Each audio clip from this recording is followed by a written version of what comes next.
साहित्य को पढ़ने का, लिखने का अप्रोच क्या होना चाहिए। जैसे दूसरे विषय हैं क्या वैसे ही साहित्य है, या साहित्य का तौर तरीका अलग है। साहित्य में कहाँ से मार्क्स अच्छे लाए जा सकते हैं, क्योंकि अंततः जो हमारा उद्देश्य है वो मार्क्स लाने का है।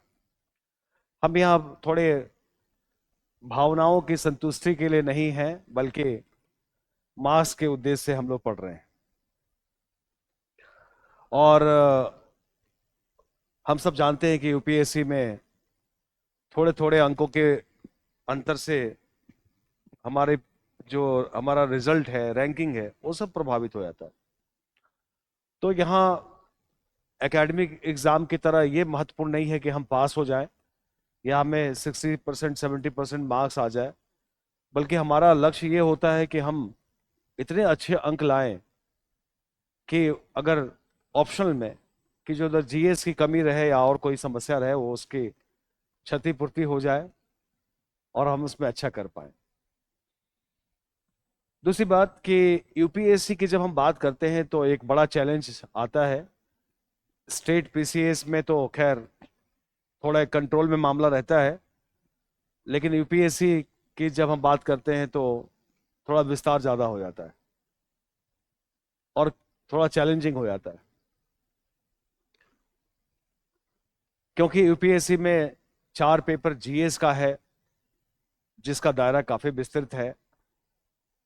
और एसे को छोड़ दिया जाए, एसे हमारे अगर हिंदी लिटरेचर हमारा ऑप्शनल है तो एसे को अलग से विषय ना माना जाए। ऐसे में हम बेहतर लिख सकते हैं, कर सकते हैं। हिंदी पढ़ते पढ़ते हमें ऐसे लिखने की वो क्षमता विकसित हम लोग कर लेते हैं, और हमारे लिए हिंदी वालों के लिए ऐसे कोई अलग से कोई चैलेंज नहीं है, क्योंकि ऐसे की जो बुनियादी शर्त है उस पर भी हम लोग बात करेंगे। ऐसे की बुनियादी शर्त विषय वस्तु का बहुत विस्तार या तथ्यात्मक चीजों को देना जरूरी नहीं होता, बल्कि अप्रोच ज्यादा इंपॉर्टेंट है। कैसे रोचक तरीके से किसी विषय पर आप लिखते हैं और एक अलग संसार रचते हैं, निबंध की अपेक्षा ये है। तो लेकिन जीएस का दायरा बड़ा है, और इसलिए फिर ऐसे ऑप्शनल की बात आती है जो ऑप्शनल हमें जो कहीं कोई कमी हो उसकी वो क्षतिपूर्ति कर सके। और ऐसे मामले में हिंदी साहित्य की भूमिका बहुत बेहतर रही है, और हिंदी साहित्य ज्यादातर लोग, गैर हिंदी वाले लोग भी लेते रहे, इवन कि जो दूसरे लिटरेचर हैं वो भी लोग लेकर पढ़ते रहे। तो हम क्यों ना, हिंदी भाषी हैं, हमारी जबान हिंदी है, हिंदी में हम सोचते हैं, विचारते हैं, लिखते पढ़ते आए हैं बचपन से, तो हम क्यों ना इसका लाभ उठाएं। दूसरे दूसरे लोग इस विषय को रखकर लाभ उठाते हैं, हम क्यों ना लाभ उठाएं। ऑनलाइन वाले लोग, मेरी आवाज आप सबको क्लियरली मिल रही है ना? अगर कोई प्रॉब्लम हो तो मुझे बताएंगे। आप सबको मेरी आवाज मिल रही है साफ साफ? जो जरूरी ना हो उसको ऐसे को ऑफ कर देंगे, आवाज काफी है। तो तो इसलिए हम लोग इन सब का ध्यान रखते हुए पढ़ेंगे, ठीक है ना? दूसरी बात यह है कि हमें 4 महीने में इस कोर्स को खत्म करना है, तो थोड़ा स्पीड भी चलना होगा, मजबूरी है हम सबकी। लेकिन मैं थोड़ा धीरे धीरे स्पीड बढ़ाऊंगा। पहले आपको अपने दायरे में ले लूं, आपको अपने प्रभाव, अपने हिंदी साहित्य के प्रभाव में आप आ जाएं, हिंदी साहित्य के तौर तरीकों को समझने लगे, तो आप फिर इसके साथ एक बहुत रिदम में चलने लगेंगे। और हर विषय के कुछ ऐसे बुनियादी टूल्स होते हैं, कुछ बुनियादी तौर तरीके होते हैं, उसको जानना जरूरी होता है। तो हिंदी के भी कुछ ऐसे शब्द हैं, हिंदी के भी कुछ ऐसे मामले हैं जिनको जानने की जरूरत है। तो आप लोगों को मैं, कल मैंने साहित्य के बारे में बताया था कि साहित्य क्या है, और साहित्य के जो विभिन्न पक्ष हैं उसके बारे में कल हमने कुछ बताया था। आज मैं आपको उसी चर्चा को थोड़ा आगे बढ़ाते हुए, क्योंकि मुझे लगता है कि ऑनलाइन में बहुत ऐसे लोग होंगे जिनका अभी बिल्कुल हिंदी से परिचय नहीं हुआ है, अभी हिंदी उन्होंने रखा होगा। और ज्यादातर लोग ये मानकर भी रखते हैं कि हिंदी बहुत रुचिकर है, मजेदार है, फिर स्कोरिंग है, ये मानकर भी रखते हैं। लेकिन थोड़ा विषय के बारे में कई चीजें न जानने से हमें कठिनाई होती है। तो मैं थोड़ी सी उन चीजों को भी बताना चाहूंगा। मसलन, नोट कल नहीं, कल कराया था, लेकिन वो छोटी सामान्य बातें थी, तो कोई प्रॉब्लम नहीं है, ठीक है ना। उसका वीडियो तो अवेलेबल है ही, आप सब लोग देख सकते हैं उसका, कल वाले का। लेकिन कल ऐसे सामान्य बातें बताई थी, मैं फिर से थोड़ा रिपीट कर देता हूं। आप सब लोग भी बीच बीच में जो लगे पूछते भी रहें, क्योंकि पूछने से क्या होता है कि कई सारे पक्ष खुलते हैं और ज्यादा मजेदार एक बनता है। दूसरी बात यह भी मैं कहूंगा कि कई बार मैंने देखा हिंदी साहित्य के बारे में लोग थोड़े से अभ्यर्थी जो है नहीं जानते हैं, तो सोचते हैं कोई मुश्किल सी चीज है। लेकिन ऐसा नहीं है। एक बात, ये ऐसा मुश्किल सा नहीं है, सामान्य सी बात है। दूसरी बात जो इंपॉर्टेंट है वो ये कि लिटरेचर का मतलब ऐसा भी नहीं है कि केवल कोई मनोरंजन है और केवल मजाक ही है, ऐसा भी नहीं है ना। केवल मनोरंजन के उद्देश्य से ये नहीं है। अगर आप पढ़ेंगे इसमें, अगर कविता पढ़ेंगे तो कबीर से लेकर नागार्जुन, मुक्तिबोध नागार्जुन तक जाएंगे, तो आप धीरे धीरे धीरे धीरे भावनाओं की दुनिया से निकलते निकलते जीवन के यथार्थ, और फिर यथार्थ के साथ साथ जीवन संघर्ष, विरोध, प्रतिकार, वहां तक हम लोग पहुंचते हैं। तो साहित्य का स्वरूप जो है वो केवल ऐसा नहीं है कि उसमें कविताएं पढ़नी है तो कोई केवल भावनाओं का मामला है, बल्कि उसका दायरा बहुत विस्तार में है। और अगर आप देखें तो साहित्य में हम कई सारी चीजों को भी शामिल कर लेते हैं। जैसे साहित्य का संबंध इतिहास से है, साहित्य का संबंध समाज से है, साहित्य का संबंध दर्शन से है, साहित्य का संबंध जो है हमारे सांस्कृतिक धार्मिक पक्ष से भी है। ऐसा क्यों? क्योंकि कल हम लोगों ने बात की है कि साहित्य समाज का दर्पण है। तो चूंकि समाज का दर्पण है, तो समाज में तो सारी घटनाएं होती हैं, सामाजिक, आर्थिक, राजनीतिक, सांस्कृतिक, दार्शनिक, सारे मामले होते हैं समाज के अंदर। और एक लेखक, कवि, रचनाकार समाज में रहता है, तो वो उन सारे विषयों से टकराता है और वो सारी चीजें साहित्य में आ जाती है। मैं ये बात इसलिए कह रहा हूं कि कई बार लोग समझते हैं कि साहित्य पढ़ने वाले लोग जो हैं वो बस भावना, कल्पना, आदर्श, धर्म, भक्ति, सौंदर्य, श्रृंगार, ऐसा नहीं है। जब हम लोग साहित्य पढ़ना शुरू करेंगे, अलग अलग टॉपिक पढ़ना शुरू करेंगे, तो आपको मालूम चलेगा कि इसमें क्या नहीं है, इसमें बहुत कुछ है। साहित्य में समाज है, इसमें राजनीति है, इतिहास है, भूगोल भी है, विचार है, अनुभूति है, दर्शन है, इसका विस्तार बहुत है। और ये एक ऐसा संसार रचता है जिसमें हम जाने अनजाने कई चीजों से हमें रूबरू होने का मौका मिलता है, कई चीजों को हमें जानने का मौका मिलता है, कई चीजों से हम गुजरते हैं।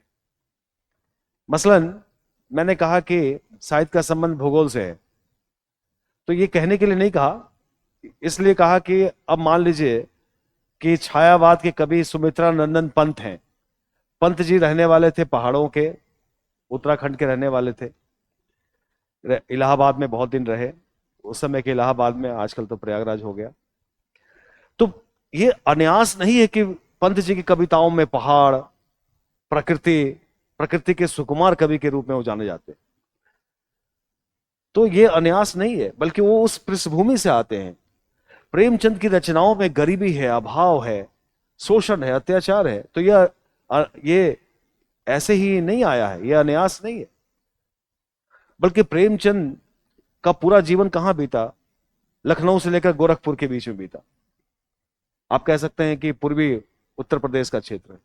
हाँ, उनके शिक्षक रहे, फिर एजुकेशन इंस्पेक्टर रहे, और तमाम तरह के उन्होंने जो जॉब, और फिर जॉब छोड़कर गांधी जी के आह्वान पर उन्होंने जॉब छोड़ दिया और फिर घूमकर लिखते रहे। इलाहाबाद से पत्रिका निकाला, हंस पत्रिका।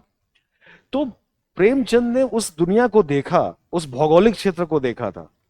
उसी भौगोलिक क्षेत्र से उनका संबंध है। और वो भौगोलिक क्षेत्र पूर्वी उत्तर प्रदेश जो कृषि आधारित क्षेत्र है, वहां गरीबी, अभाव, शोषण, बल्कि आज भी अगर देखा जाए तो पश्चिमी उत्तर प्रदेश से पूर्वी उत्तर प्रदेश की स्थिति उतनी अच्छी नहीं है आर्थिक रूप से। प्रेमचंद ने उन सब चीजों को नजदीक से देखा था। तो साहित्य अपने समाज के साथ और भूगोल के साथ, राजनीति, कहते हैं कि जो साहित्यकार जितना राजनीतिक रूप से सजग होता है उतना ही वो दूरगामी परिवर्तनों को पहचान लेता है। आप देखिए हिंदी में कई ऐसे कवि हुए, रघुवीर सहाय, धूमिल,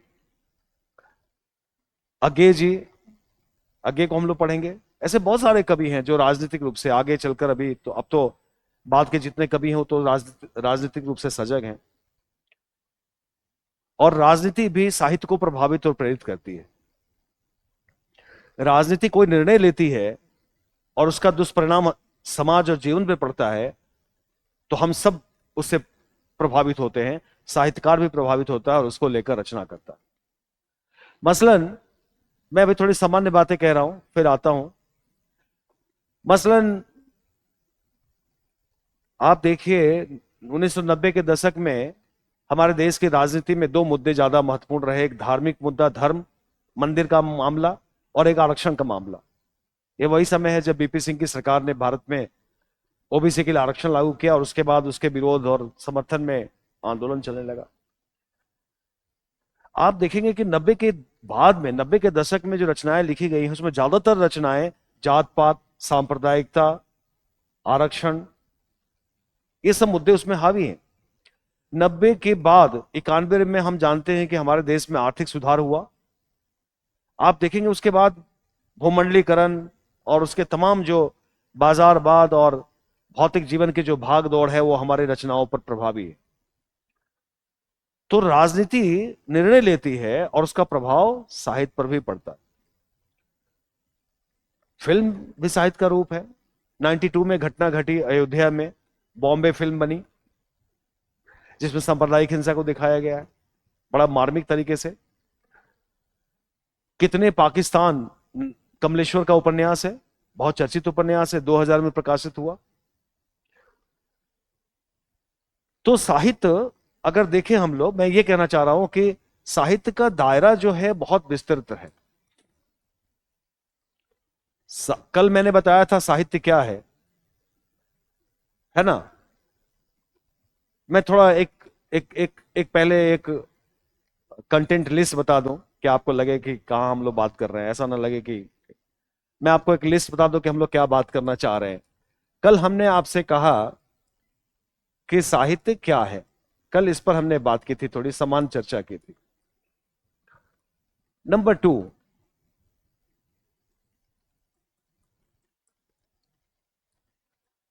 साहित्य का प्रयोजन, उद्देश्य, थोड़ा इस पर चर्चा कर लेते हैं हम लोग।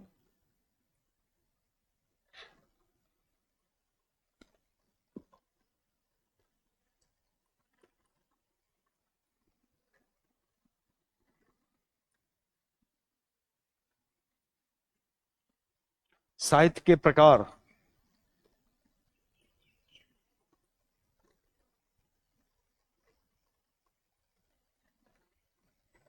साहित्य के तत्व,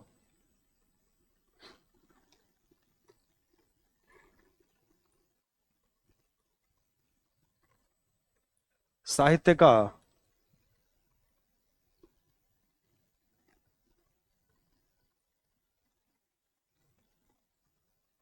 अन्य विषयों से संबंध,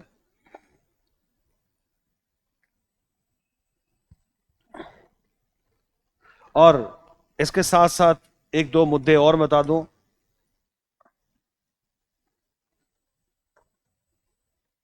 कविता कैसे पढ़ें, ये भी थोड़ी चर्चा हम लोग कर लेंगे। और गद्य कैसे पढ़ें, आज हमने नोट्स भी दिया है, इसको पढ़िएगा आप सब लोग।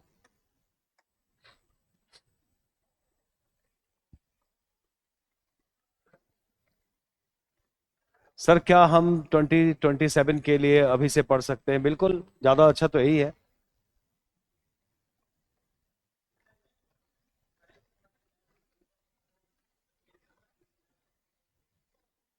कविता, अ, तो उसके पहले क्या कह रहे हैं आप?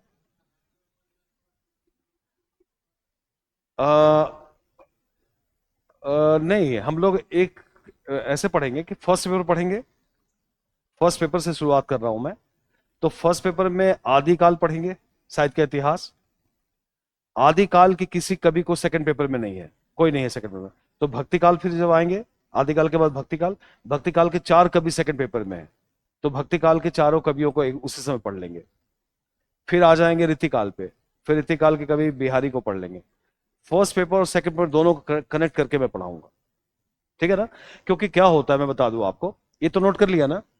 क्या होता है कि जैसे कि मान लीजिए कि मैंने पढ़ाया भक्ति काल, है ना, मैंने पढ़ाया भक्ति काल, और फिर रीतिकाल, आदिकाल, भक्ति काल, साहित्य के इतिहास में, और ये चैप्टर खत्म हो गया। फिर हम लोग तब सेकंड पेपर में आए, तब वहां मैंने पढ़ाना शुरू किया कबीर। तो जो मैं कबीर पढ़ाऊंगा, तो फिर से मुझे कबीर, सूर, तुलसी, फिर से मुझे भक्ति काल की सारी बातें कहनी पड़ेगी। Number one.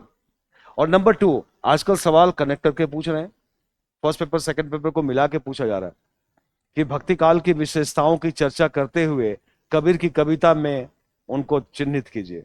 तो भक्ति काल भी जानना है और वो भी जानना है। तो इसीलिए मैंने क्या किया कि इस बार, वैसे मैं हमेशा पढ़ाता रहता हूं वैसे ही, लेकिन पिछले बैच में हमने थोड़ा फर्स्ट पेपर अलग, सेकंड पेपर अलग करके पढ़ाया, तो मुझे दोबारा रिपीट करना पड़ गया। तो इसीलिए वो तरीका ठीक नहीं होता। भक्ति काल पढ़ेंगे और इसके साथ साथ यही हम लोग बात कर लेंगे कबीर पे, सूर पे, है ना, तुलसी पे, और जायसी पे। तो क्या होगा कि इसके दो फायदे होंगे। एक तो क्वेश्चंस मिला के पूछा जा रहा है आजकल, फर्स्ट पेपर सेकंड पेपर, और साथ ही साथ भक्ति काल जानते रहेंगे तो इन कवियों को आसानी से समझ जाएंगे, ठीक है ना? तो कल की क्लास में हमने साहित्य क्या है ये बताया था। कल की क्लास में हमने थोड़ा ये चर्चा हमने की थी कि साहित्य क्या है। थोड़ा थोड़ा ब्रीफ, ज्यादा विस्तार में नहीं जाऊंगा, क्योंकि जैसे अभी नहीं जाऊंगा। जैसे कविता जब हम लोग पढ़ेंगे, तब तब मैं बता दूंगा डिटेल में, कविता पढ़ते समय रस, छंद, अलंकार वगैरह वगैरह। अभी मैं थोड़ा संक्षेप में कर लूंगा, ठीक है ना? तो सबसे पहला मुद्दा जो है, एक बार मैं जरा रिपीट कर दूं जरा थोड़ा सा, कि आपके ध्यान में आ जाए। सबसे पहले कल हमने चर्चा की थी साहित्य क्या है, और ऐसा इसलिए क्योंकि नए लोग हैं, कई नए स्टूडेंट होंगे, उनको लगता होगा कि क्या भला है। वैसे तो हम सब जानते हैं लिटरेचर को। कल हमने शाब्दिक अर्थ भी बताया, साहित्य के शाब्दिक अर्थ और उसके सामान्य अर्थ। तो कल चर्चा हमने इसकी कर दी है, और उसमें हमने बताया है कि साहित्य हमारी भावनाओं और विचारों की अभिव्यक्ति है। हम सब जीवन में अपनी बात कहना चाहते हैं, कहने के लिए अलग अलग माध्यम चुनते हैं। अगर लिखित रूप में हम अपने विचारों को व्यक्त करते हैं तो लिटरेचर के रूप में आता है। लिखने के जो हमारे तरीके हैं वो भी कई तरीके से हो सकते हैं, उसके भी कई प्रकार हैं। हम चाहे तो कविता में लिखें, चाहे तो कहानी में, चाहे उपन्यास में, चाहे नाटक में। तो कल के क्लास में हमने साहित्य क्या है इस पर हमने चर्चा की थी, ठीक है ना? और सामान्य तौर पर आप याद रखिएगा कि साहित्य हमारे, हाँ, हाँ, साहित्य समाज का दर्पण है, वो तो एक परिभाषा जैसा है ही। लेकिन इसका मतलब क्या है? समाज का दर्पण है तो इसका मतलब क्या है?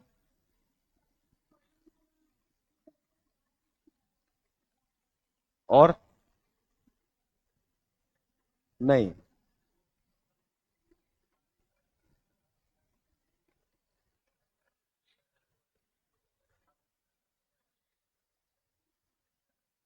हाँ,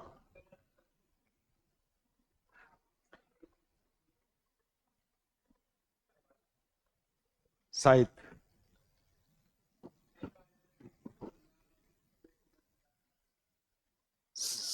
सही होता है, ये कर जा। चले ठीक है, आप सब लोग भी अपने तरीके से ठीक है, लेकिन एक चीज याद रखिएगा हमेशा, मैं आप सबको एक हिदायत दे रहा हूं, सिविल सर्विसेज के लिए बहुत जरूरी है, किसी भी चीज को मोटे मोटे रूप से नहीं जानना है, उसकी बड़ी सूक्ष्मता में बारीकी से जानना है, उसके पूरे पोस्टमार्टम करने हैं,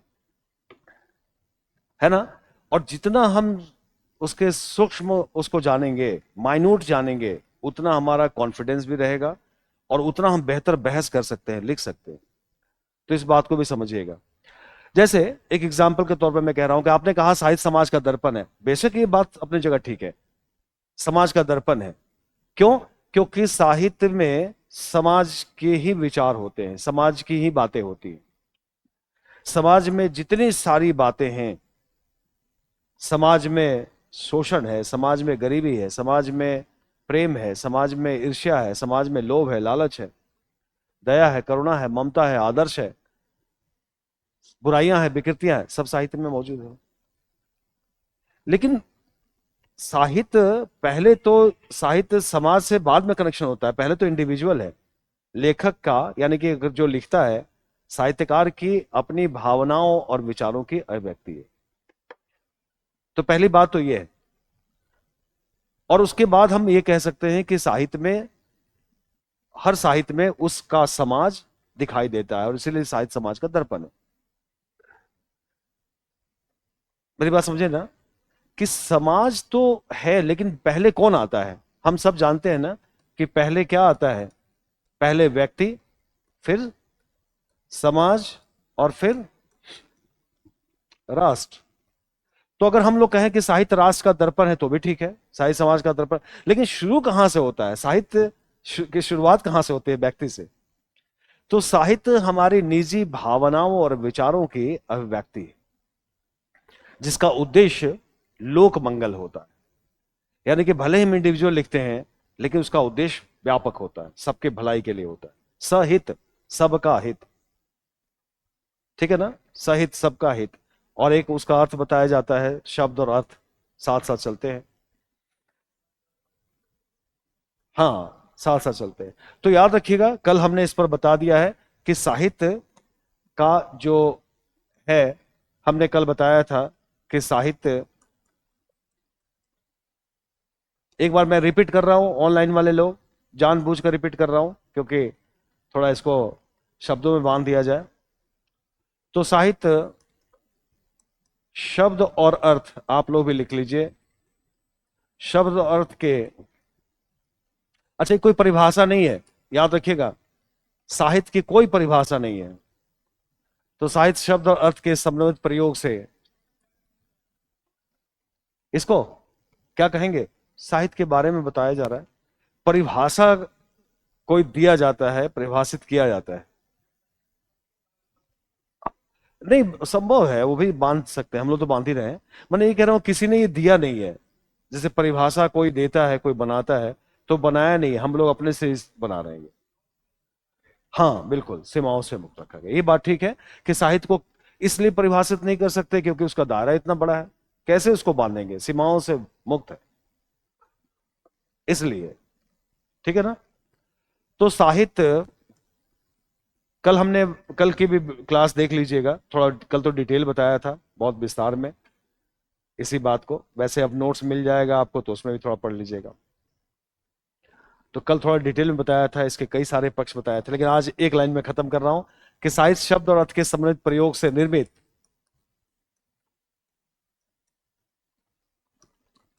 एक ऐसी रचना जिसका उद्देश्य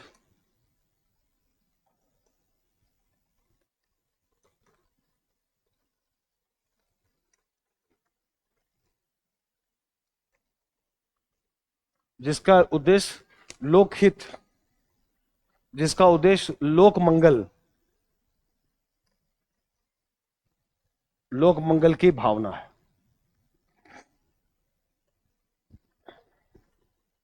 ठीक है ना।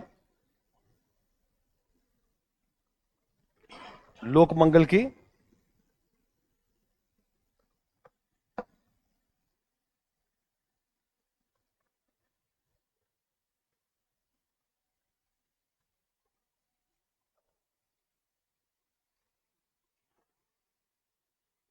जो है कॉल आ गया, ठीक है ना, संक्षेप में। बाकी तो इसके बहुत सारे बातें कही जा सकती है ना, बहुत सारी बातें इस पर, अब कल कह दिया है इसलिए मैं आज उस पर नहीं जा रहा हूं। संक्षेप में अगर हम लोग कहें तो आपने जैसे कहा कि साहित्य समाज का दर्पण है, साहित्य में हर युग का समाज दिखाई देता है, ठीक है ना। समाज में जो भी, चूंकि साहित्यकार समाज में रहता है, जो घटनाएं घटती हैं साहित्य में अभिव्यक्त होता है। साहित्य में संवेदना है, साहित्य में अनुभूति है, साहित्य में सृजना है, रचनात्मक होता है साहित्य, अखबार की तरह प्लेन नहीं होता। और साहित्य में, साहित्य में भाषा की अभिव्यक्ति होती है, अच्छी अभिव्यक्ति होती है। रचनात्मक से मतलब है कि आप शब्दों को साधारण नहीं प्रयोग करते, बल्कि उसका एक सुंदर प्रयोग करते हैं, बड़ा अच्छा प्रयोग करते हैं, जिसमें आप अपनी मौलिकता, कल्पनाशीलता, इन सब को आप दिखाते हैं, ठीक है ना। ये हुआ रचनात्मकता। जैसे मान लीजिए कोई भी, जैसे किसी भी कविता की पंक्ति को लीजिए, मान लीजिए पंत जी ने लिखा है एक कविता में कि तुम्हारे छूने में था प्राण, संग में पावन गंगा स्नान। तो ये भी कह सकते थे कि तुम बड़ा पवित्र हो और तुम्हारा स्पर्श बड़ा अच्छा है, लेकिन उन्होंने शब्दों में बांधा। तो सृजनात्मक जैसे फिल्म आप देखते हैं, तो फिल्म की कहानी को फिल्मकार कितने घुमाकर कितने अच्छे से व्यक्त करता है, जो हमारे दिल को छू लेता है। तो इसको कहते हैं रचनात्मकता, क्रिएटिविटी। और यही तो हमारी सृजनात्मक क्षमता ही तो हमें इतना महान बनाती है। ईश्वर की हम मनुष्य ईश्वर के अनमोल कृति माना जाता है, इसीलिए क्योंकि व्यक्ति के अंदर इतनी सृजनात्मक क्षमता है। और ये पूरी सभ्यता का विकास सृजनात्मक क्षमता का ही तो परिणाम है। हमने इतने सुंदर ड्रेस बनाए, हमने इतने सुंदर खाने की वस्तुएं बनाई, हमने इतने सुंदर दुनिया बनाए, ये सब कैसे? कल्पना, हमारी सृजनात्मक क्षमता, क्रिएटिविटी। कहा तो ये भी जा सकता था कि आइए बैठिए, लेकिन हम कहते हैं आइए पधारिए, आइए तशरीफ रखिए। तो कहने का सलीका भी बनाया, भाषा बनाई, लिपि बनाया, दर्शन बनाया, विचार बनाया, जीवन के उद्देश्य बनाए। तो ये सब क्या है? ये सब क्रिएटिविटी है, सृजनात्मकता है। यानी कि भाषा का प्रयोग करके सुंदर शब्दों में बांधना, अपने विचारों को बहुत सुंदर तरीके से प्रस्तुत करना, ठीक है ना। एक तो ये भी कह सकते हैं कि आजकल आप दिखाई नहीं दे रहे, और ये भी कह सकते हैं अरे आप तो ईद के चांद हो गए। हाँ, तो फर्क पड़ गया ना, इसमें दोनों बातों में फर्क पड़ गया ना। तो कहने का मतलब है क्रिएटिविटी का भी प्रयोग इसमें होता।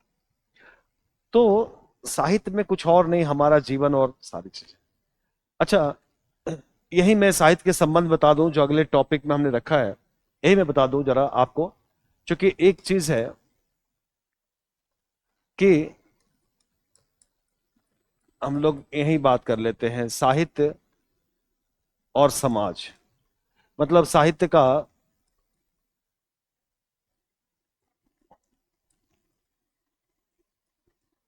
अन्य विषय से संबंध। ये सब चीजें थोड़े इंटरव्यू में काम आती हैं, साहित्य को समझने में भी काम आएगा और इंटरव्यू में भी काम आएगा, ठीक है ना। दूसरा टॉपिक हम लेते हैं अब। पहला इसमें है कि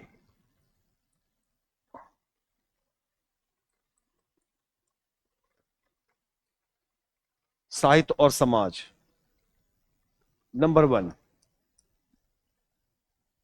साहित्य और समाज, ठीक है। थोड़ी थोड़ी सामान्य चर्चा जानते चलिए। अभी आप सब लोग, ऑनलाइन वाले लोग जो लोग सुन रहे हैं मुझे, अभी आप सब लोग एकदम फ्री माइंड होकर सुनिएगा। अभी आप लोग चिंता मत करिएगा कि टॉपिक और सिलेबस। अभी ये मान के चलिए कि अभी हम लोग साहित्य को समझ रहे हैं, नंबर वन। और इंटरव्यू वगैरह में जो पूछा जाता है, या साहित्य के स्टूडेंट होने के नाते हमसे कोई पूछेगा, तो हम इस तरह से उसका उत्तर देंगे, ठीक है ना। तो पहला संबंध साहित्य और समाज का, आप लोगों ने कहा कि साहित्य क्या है? साहित्य समाज का दर्पण है ना? साहित्य क्या है? समाज का दर्पण है। लेकिन एक दूसरा पक्ष भी है। एक बार यूपीपीसीएस में निबंध पूछा था उत्तर प्रदेश में कि साहित्य समाज का केवल दर्पण नहीं है। यूपी में निबंध पूछा है, देखिएगा। तो वही बात मैं कह रहा था कि साहित्य समाज का दर्पण है, ये बात तो हम लोग सब जानते हैं, लेकिन साहित्य समाज का दीपक भी है। और दोनों में क्या फर्क है मैं बताता हूं। दोनों में क्या फर्क है?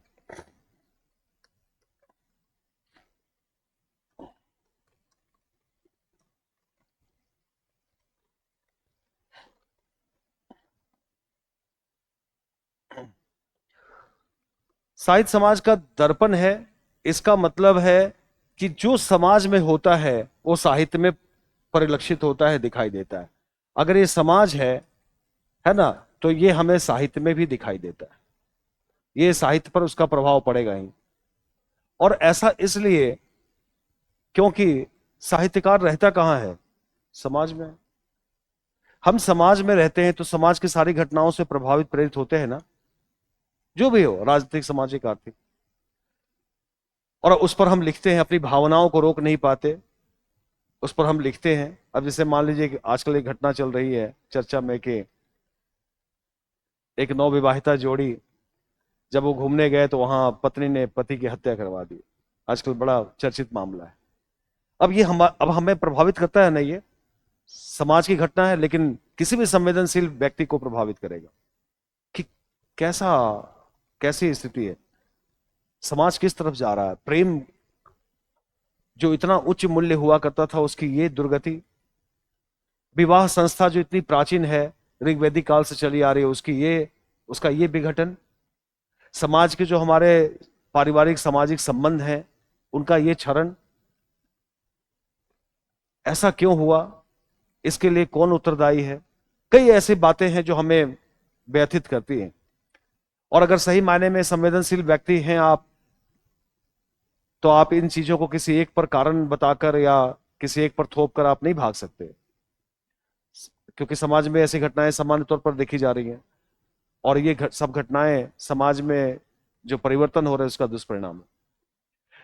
एक साहित्यकार अति संवेदनशील होता है, तो वो ज्यादा सोचता है और इस पर कुछ कहानी लिख दे, कविता लिख दे, शायद कोई फिल्म बन जाए। तो साहित्य समाज से जुड़ा हुआ है। लेकिन दर्पण क्या करता है? दर्पण केवल आईना, दर्पण केवल स्थितियों को दिखाता है कि देखिए ये है वो है। साहित्य इतना ही नहीं करता, बल्कि साहित्य दीपक की तरह, प्रकाश की तरह रोशनी भी डालता है और हमें आगे का रास्ता भी दिखाता है। इसलिए साहित्य की भूमिका बढ़ जाती है। साहित्य हमेशा समाज के पीछे पीछे नहीं चलता या समाज की घटनाओं की अभिव्यक्ति नहीं करता, बल्कि समाज को रास्ता भी दिखाता है, समाज का मार्गदर्शन भी करता है। और दुनिया के किसी भी देश का साहित्य उठाकर आप देख लीजिए, साहित्य ने उस देश में बदलाव लाया है, क्रांति किया है। साहित्य ने वहां के आंदोलन का मार्गदर्शन किया है, चाहे वो फ्रेंच रेवोल्यूशन हो, अमेरिकी रेवोल्यूशन हो, रशियन रेवोल्यूशन हो। क्या रशियन रेवोल्यूशन में लियो टॉल्स्टॉय की भूमिका नहीं है? मैक्सिम गोर्की और ऐसे तमाम लोग ने नहीं रूस को बदला?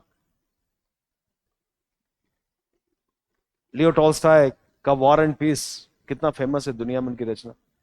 लियो टॉल्स्टॉय की रचनाओं ने रूस में लोगों की आंखें खोल दी।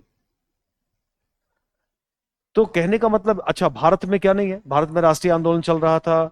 दिनकर, सुभद्रा कुमारी चौहान, वृंदावन लाल वर्मा, रामधारी सिंह दिनकर और सूर्यकांत त्रिपाठी ने, इन लोगों ने, मैथिली शरण गुप्त, इन लोगों ने राष्ट्रीय कविताएं लिख के लोगों को नहीं मार्गदर्शित किया? तो साहित्य समाज का दर्पण भी है और समाज का दीपक भी है, यानी कि समाज का मार्गदर्शन भी करता है। समाज का मार्गदर्शन करता है साहित्य, ये कहने का मतलब। ठीक है ना? साहित्य समाज का मार्गदर्शन करता है। प्रत्येक युग का साहित्य उस समाज का विवरण देता है, उस समाज का चित्रण करता है। ठीक है ना, चाहे तो आप लिख सकते हो। प्रत्येक युग का साहित्य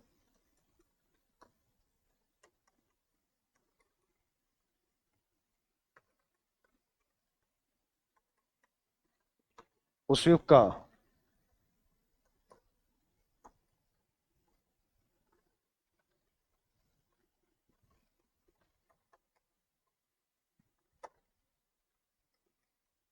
उस युग का साहित्यिक दस्तावेज है। ठीक है ना, प्रत्येक युग का साहित्य उस युग का साहित्यिक दस्तावेज है।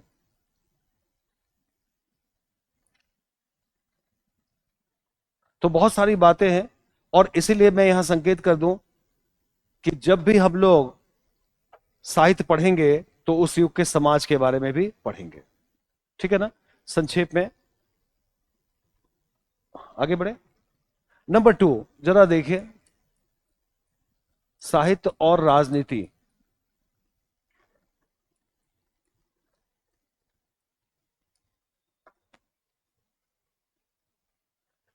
साहित्य और राजनीति, आप देखिए, आधुनिक युग में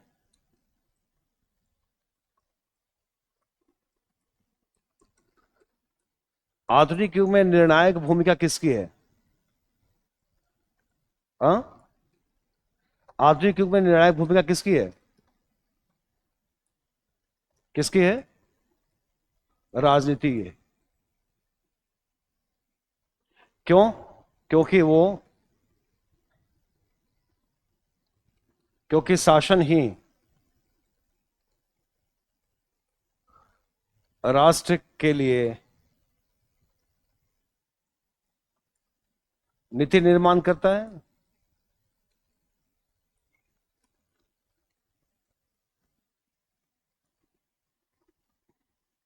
राजनीति, शासन या राजनीति ही राष्ट्र की नीति निर्माण करती है, शासन करती है।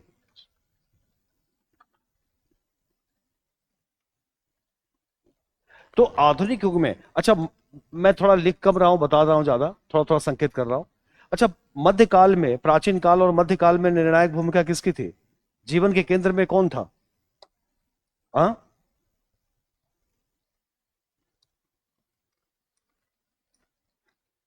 नहीं, ये तो कॉमन सेंस की बात है। मध्यकाल में, मध्यकाल में इतिहास तो पढ़ा है ना, मध्यकाल में जीवन के केंद्र में धर्म है, सारे रास्ते धर्म से ही खुलते हैं। प्राचीन काल में भी, मध्यकाल में भी आप देखिए, धर्म की निर्णायक भूमिका है ना। पूरा का पूरा जो सल्तनत और मुगल काल है, 1000 वर्षों का इतिहास है, उसके मध्यकाल की पहचान किस बात से होती है? दो चीजों से, सामंतवाद और धर्म। प्राचीन काल में धर्म, लेकिन आधुनिक काल में धर्म और इन सारी चीजों को रिप्लेस कर दिया राजनीति ने, राष्ट्रवाद की चेतना, राजनीति। तो जीवन, आधुनिक जीवन के केंद्र में क्या है? राजनीति है। प्राचीन काल में क्या था? धर्म था। आज हमारे जीवन में, बल्कि आज में एक चीज और जुड़ गया है, केवल राजनीति नहीं है, एक चीज और भी जुड़ गया। क्या? हाँ, नहीं, वो तो राजनीति का हिस्सा है। एक चीज और है, आप लोग बताइए कॉमन सेंस के जरिए। आधुनिक जीवन के केंद्र में क्या है? मैं, मेरे सवाल पर जाइए, आधुनिक जीवन के केंद्र में क्या है? आधुनिक जीवन के केंद्र में राजनीति तो है, एक चीज और है, इकोनॉमिक्स, इको पॉलिटिक्स। आजकल हम लोग इको पॉलिटिक्स यूज करते हैं ना।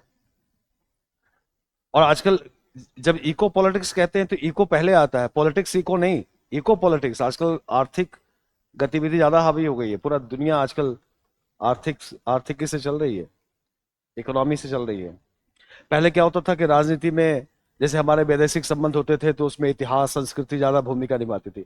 आजकल हमारे फॉरेन रिलेशन या इंटरनेशनल रिलेशन में निर्णायक भूमिका किसकी है?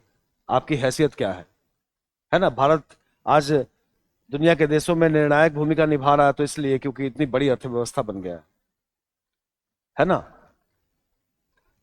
तो खैर, तो राजनीति, अब देखिए, अब देखिए साहित्य पर राजनीति का प्रभाव कैसे पड़ता है, कि राजनीति क्या करती है? निर्णय लेती है।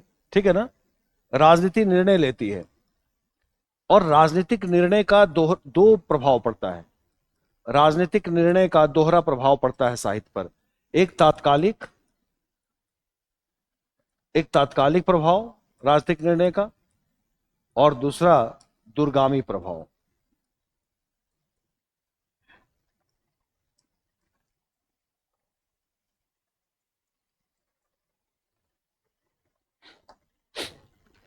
है ना? कोई भी राजनीतिक निर्णय होता है उसके दोहरे प्रभाव पड़ते हैं। कोई भी आप देख लीजिए, सीए आया हो, कृषि कानून आए हो, मंदिर निर्माण का मामला हो, है ना, या यूसीसी का मामला हो, जितने भी करंट के मामले हैं आप देखिए, इंडिया पाकिस्तान के भी जो विवाद हुए हैं, एक तो तुरंत तुरंत लोग लिख रहे हैं अखबारों में, कविता में, साहित्य में, हाँ, खून खौल उठा है वीर जवानों का, फलना का ढिकना का, बदला लेकर रहेंगे। लोग कुछ से कुछ कविता लिख रहे हैं, साहित्य लिख रहे हैं। एक लॉन्ग टर्म में भी इस पर लिखा जाएगा, कोई फिल्म बनेगी, कोई कहानी, कोई उपन्यास। चूंकि राजनीति निर्णय लेती है, इसीलिए एक कवि साहित्यकार के अंदर आधुनिक युग में राजनीतिक चेतना होनी चाहिए। और इसीलिए कहा गया है कि आज की तारीख में जिसकी जितनी राजनीतिक चेतना अच्छी होगी, जो जितनी बड़ी राजनीतिक चेतना का होगा, वो उतना बड़ा अच्छा लेखक होगा। क्योंकि आज राजनीति और अर्थव्यवस्था हमारे जीवन के केंद्र में है। उससे आप कैसे बच सकते हैं? आप कोई फिल्म देखिए, कोई कहानी देखिए, कोई कविता देखिए, उसमें बाजार आएगा, संवेदनहीनता आएगी, अवसाद आएगा, कुंठा आएगा, निराशा है, महत्वाकांक्षा है। क्योंकि ये सब आज के प्रोडक्ट हैं, आज के जमाने के हैं, हमारे उस वैश्वीकरण और बाजारीकरण का बाई प्रोडक्ट है ये सब। कोई भी सिनेमा, कोई भी बातचीत देखिए, वहां ही सब होती है चीजें। तो आज के साहित्य पर भी इसका प्रभाव होगा। नागार्जुन ने 1975 के आपातकाल पे लिखा, कविता लिखी। रेणु जी, फणीश्वर रेणु ने लिखा। रघुवीर सहाय ने लिखा। हरिजन गाथा जो हमारे सिलेबस में है, नागार्जुन ने लिखा है।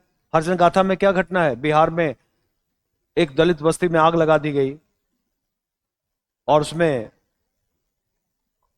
कुछ संख्या है 24-25, उसमें हरिजनों की हत्या कर दी गई। अब इस घटना से कवि नागार्जुन प्रभावित हुए और उन्होंने लिखा। तो राजनीति जब भी कोई निर्णय लेती है, उसका तत्कालिक प्रभाव पड़ता है, दूरगामी प्रभाव प्रभाव पड़ता है। मैंने अभी नाम लिया कमलेश्वर के उपन्यास कितने पाकिस्तान, बहुत चर्चित उपन्यास है। कमलेश्वर जी ने जो सांप्रदायिक 1992 के बाद जो सांप्रदायिक स्थितियां बनी, उस पर उन्होंने लिखा है। तो राजनीति और साहित्य चलती रहती है। यह याद रखिएगा कि राजनीति से साहित्य का बड़ा नजदीकी संबंध है। हाँ, एक बात यह भी है कि साहित्यकार राजनीति करता है तो उस साहित्यकार पर प्रश्न लग जाता है। और ऐसा क्यों? क्योंकि राजनीतिक संवेदनहीन काम है और साहित्य संवेदना का काम है। आपने देखा होगा राजनीतिक लोग अपने भाषण में बार बार कविता की और शायरों की पंक्तियां दोहराते हैं, देखा है ना? जब भी कोई नेता भाषण देगा तो बीच बीच में साहित्य की पंक्तियां सुनाएगा। दुष्यंत कुमार का शेर, हंगामा खड़ा करना मेरा मकसद नहीं, मेरी कोशिश है कि सूरत बदलनी चाहिए, मेरे सीने में ना सही तुम्हारे सीने में सही, आग कहीं भी हो आग। ये क्यों सुनाते हैं राजनीतिक लोग? क्योंकि उनकी उनकी भाषा जो है, राजनीति की भाषा, उसमें दम नहीं है। उनकी भाषा प्रभावित नहीं करती। उनकी भाषा क्या है? वही चलता फिरता, हम आपके लिए करेंगे, चुनाव जीत जाएंगे तो आपको सब देंगे, बदलाव करेंगे, परिवर्तन लाएंगे, सामाजिक सुधार करेंगे, स्त्रियों के लिए देंगे, बच्चों के लिए, घिसी पिटी बातें। उनकी बातों में दम नहीं रह गया, इसलिए वो साहित्य की भाषा उठाते हैं। यानी कि कहने का मतलब कि साहित्य की भाषा प्रमाणिक है, राजनीति की भाषा घिस चुकी है, राजनीति की भाषा पे भरोसा नहीं है। तो राजनीति और साहित्य दोनों, इसलिए कोई साहित्यिक व्यक्ति अगर राजनीति करता है तो थोड़ा उस पर आदमी भरोसा कम करता है। वैसे कुछ अच्छे लोग भी हुए, जैसे अटल बिहारी वाजपेयी, राजनीतिक भी थे और साहित्यकार भी थे। लेकिन फिर भी बहुत लोग उनके साहित्य को अच्छा, मतलब उतना साहित्यकार वाले निगाह से नहीं देखा, इग्नोर किया, क्योंकि उनको लगा कि ये हैं तो राजनीतिक व्यक्ति, अपना फायदा ही उठाने के लिए करते होंगे। लेकिन ऐसा नहीं था, वो अच्छे लेखक भी थे। तो कहने का मतलब ये कि राजनीति और साहित्य दोनों साथ चलते हैं, दोनों में गहरा संबंध है, और कई ऐसे कवि हुए। ऐसे लिख लीजिएगा, यहां लिख लीजिएगा, राजनीति से साहित्य प्रभावित और प्रेरित।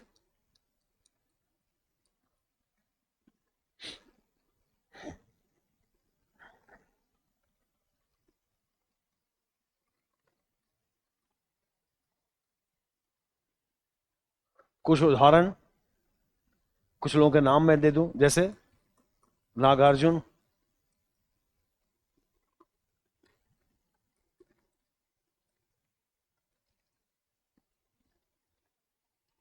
अर्जुन गाथा,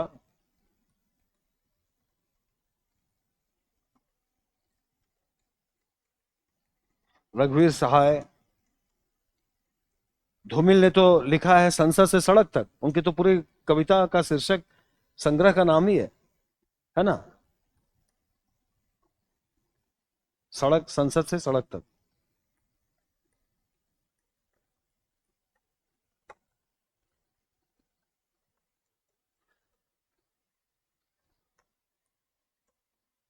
रेणु जी ने भी लिखा है राजनीति पर। बहुत सारे लोग हैं, धूमिल है, रेणु है, सर्वेश्वर लाल सक्सेना है। कितने लोगों के नाम लिया जाए, बहुत लोगों के नाम है। मन्नू भंडारी को देख लीजिए, मन्नू भंडारी,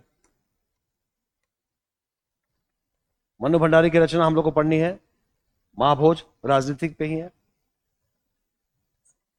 ना। तो राजनीति और साहित्य दोनों साथ चलते हैं, समझ गया ना। कभी अगर इंटरव्यू में ऐसा कुछ पूछा गया, या ऐसे में भी काम आ जाएगा, कोई ऐसा प्रश्न आया तो इसको ध्यान रखेंगे। एक और संबंध देख लीजिए हम लोग, साहित्य और इतिहास। साहित्य का इतिहास अभी हम लोग पढ़ने वाले भी हैं। क्या साहित्य और इतिहास में कोई संबंध है?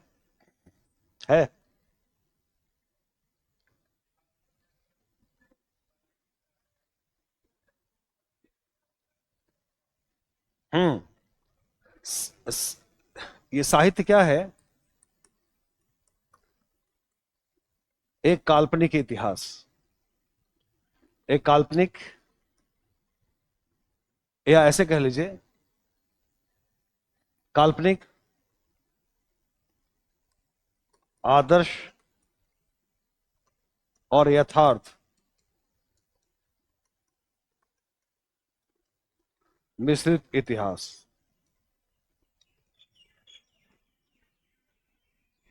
और इतिहास क्या है?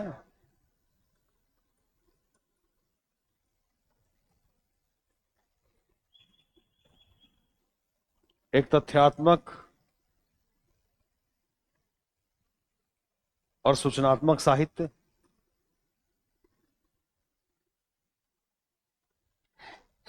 इतिहास में तो लिटरेचर ही है, लेकिन वो तथ्यात्मक बात करता है। और साहित्य जो है वो कल्पना और आदर्श मिलाकर कहता है। साहित्य में भी इतिहास है। दूसरी बात कि इतिहास, इतिहास का मतलब क्या है? अगर हम लोग देखें तो इतिहास का मतलब है काल, और काल का मतलब है समय,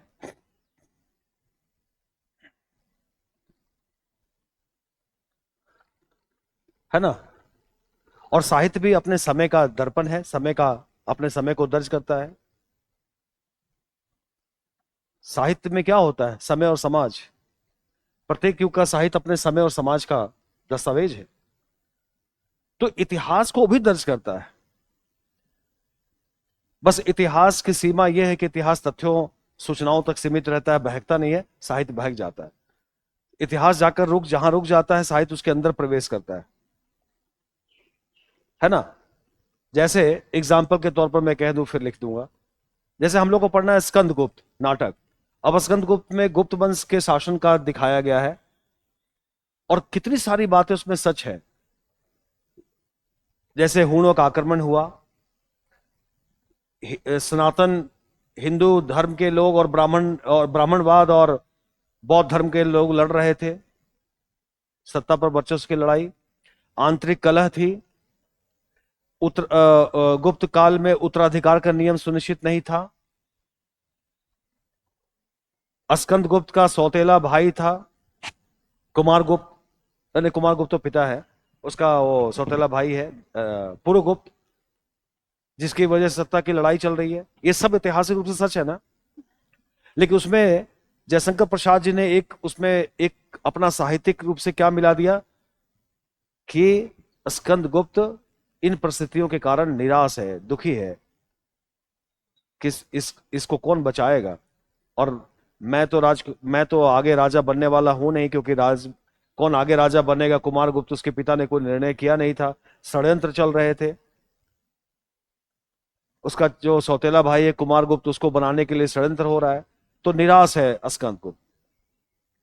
फिर बाद में स्कंदगुप्त को सिखाया जाता है, बताया जाता है उसके लोग, और फिर स्कंदगुप्त को कहा जाता है कि देश पहले आता है, नेशन फर्स्ट। फिर स्कंदगुप्त को लगता है कि चलो जो होगा, मैं राजा बनूं नहीं बनूं, जो होगा देखा जाएगा, पहले राष्ट्र को बचाओ। और वो फिर युद्ध में कूदता है, संघर्ष करता है, और हूणों के आक्रमण से गुप्त साम्राज्य को बचा लेता है।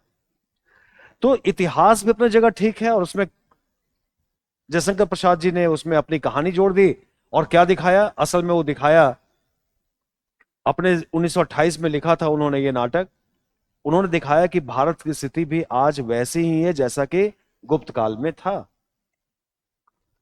आज भी बाहर के षड्यंत्र, अंदर के षड्यंत्र, चारों तरफ षड्यंत्र चल रहे हैं, और भारतीय जनता निराश है। और जयशंकर प्रसाद जी उस नाटक के जरिए संदेश देते हैं कि सब छोड़कर देश को बचाना अभी जरूरी है। और इसी राष्ट्रवाद की भावना से ओतप्रोत है नाटक स्कंद।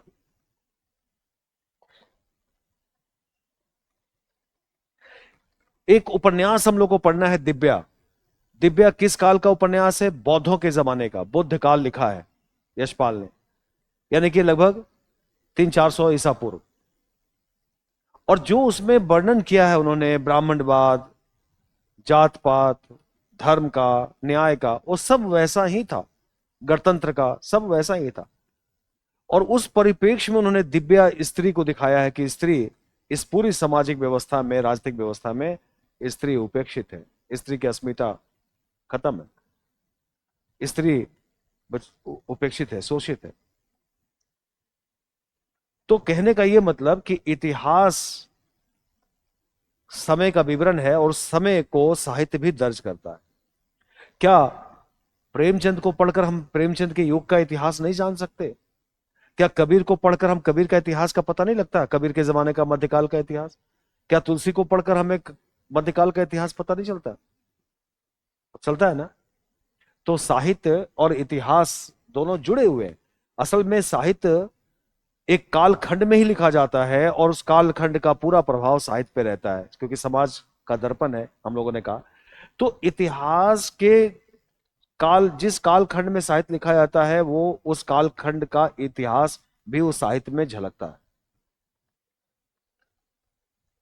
बस फर्क यह है कि साहित्य में कल्पना है, आदर्श है, इतिहास का एकदम तथ्य नहीं होता। अच्छा, और ऐसे भी अगर तथ्य, सीधे सीधे तथ्य दे दे, पूरी घटना दे दे, तो फिर साहित्य इतिहास बन जाएगा ना। लेकिन साहित्य में इतिहास और कल्पना दोनों होता है, याद रखिएगा। बस एक ही शर्त है कि साहित्यकार गड़बड़ ना कर दे, ज्यादा इतिहास ना कर दे और ना ज्यादा कल्पना कर दे। कहा गया है कि साहित्य में कल्पना और इतिहास कितना होना चाहिए? दाल में नमक जैसा। अगर ज्यादा पड़ गया तो टेस्ट खराब हो जाएगा, कम पड़ गया तो स्वाद नहीं आएगा। तो कहा कि साहित्य में इतिहास और कल्पना दोनों होने चाहिए। इतिहास से घटनाओं को साहित्य उठाता है, अपनी कल्पना से इसमें कुछ मिलाता है, और एक नया संसार रचता है, एक नई का। किसमें? साहित्य में। हो भी सकते हैं, नहीं भी होते। ठीक है ना? तो अब आप समझ गए कि इतिहास का मतलब है काल और समय, और साहित्य क्या करता है? साहित्य अपने समय और समाज को ही दर्ज करता है। साहित्य अपने समय और समाज को ही दर्ज करता है, यानी कि लिखता है।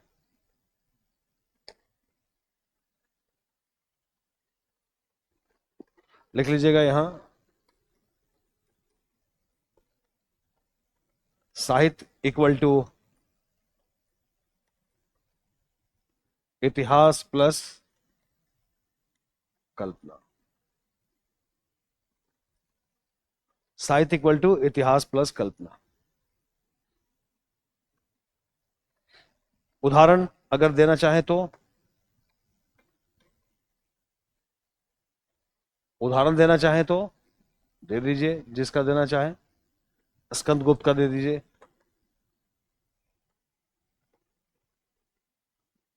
दिव्या का दे दें। सब सब हाँ, सब है जिसमें इतिहास और उसको उठाया गया। आषाढ़ का एक दिन।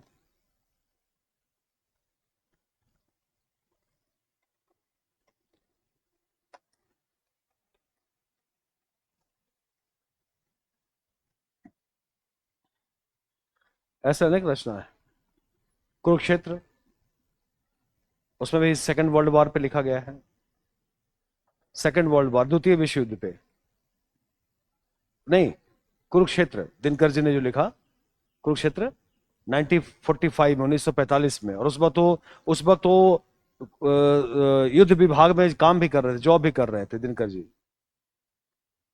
दिनकर जी, हाँ, राज्यसभा के सांसद बने बाद। नेहरू जी के मित्र थे अच्छे।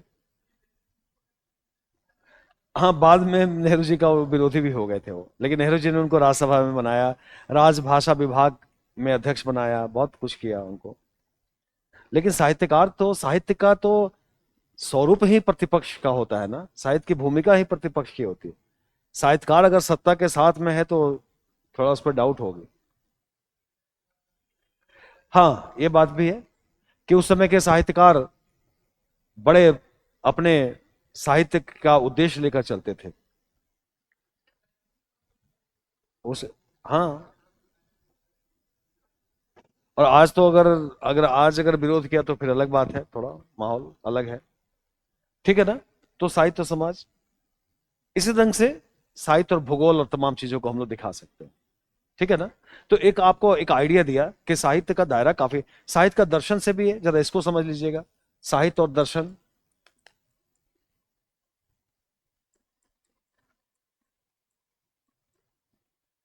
साहित्य और दर्शन, क्या साहित्य और दर्शन का संबंध है? कैसे?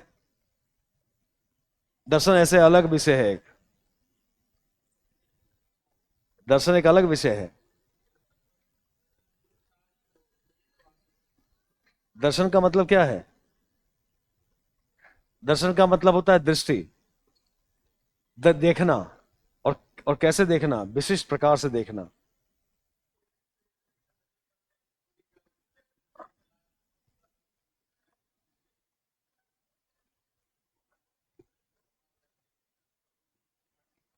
नहीं, दर्शन पे बात हो रही है, वो तो एक अलग विचार है। दर्शन बात हो रही है, सिंपल सी बात है, कोई इसमें मैथमेटिक्स नहीं है, मैं आप लोगों को बता रहा हूं। दर्शन विषय क्या करता है?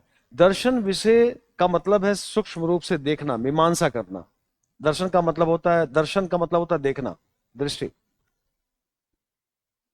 तो दर्शन की एक बड़ी विशेषता है, दर्शन एकमात्र ऐसा विषय है जो भौतिक जीवन को भी देखता है और अभौतिक जीवन को भी देखता है। बाकी दुनिया के सारे विषय केवल भौतिक चीजों को देखते हैं, मतलब इस संसार का जो चीज है उसी को देखते हैं।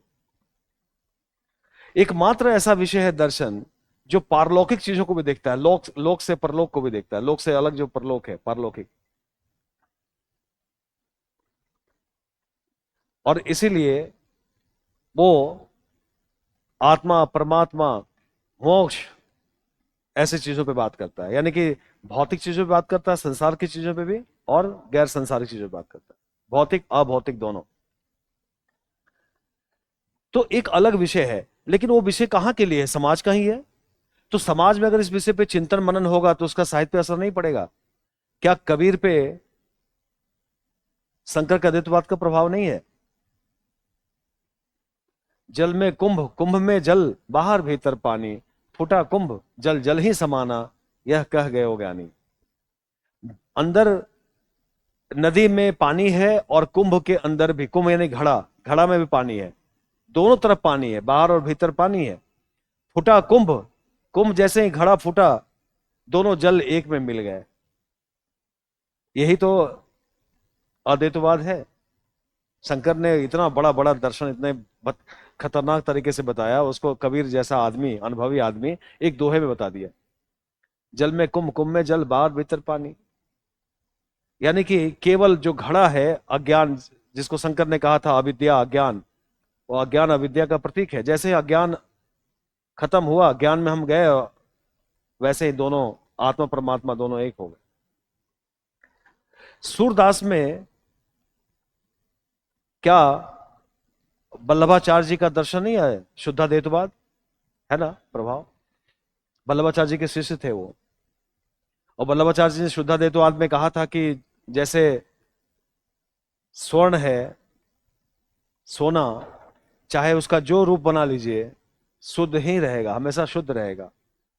सोना का हम कुछ भी बना ले, गले का बना ले, कान का हार, ये वो, सोना तो सोना ही रहता है। फिर तोड़ भी दीजिए उसको, गला दीजिए, फिर कुछ बना दीजिए, उसकी शुद्धता रहती है ना। तो शंकर वल्लभाचार्य जी ने कहा कि ईश्वर शुद्ध है, चाहे जिस रूप में ढाल दो। शुद्धाद्वैतवाद दर्शन दिया था।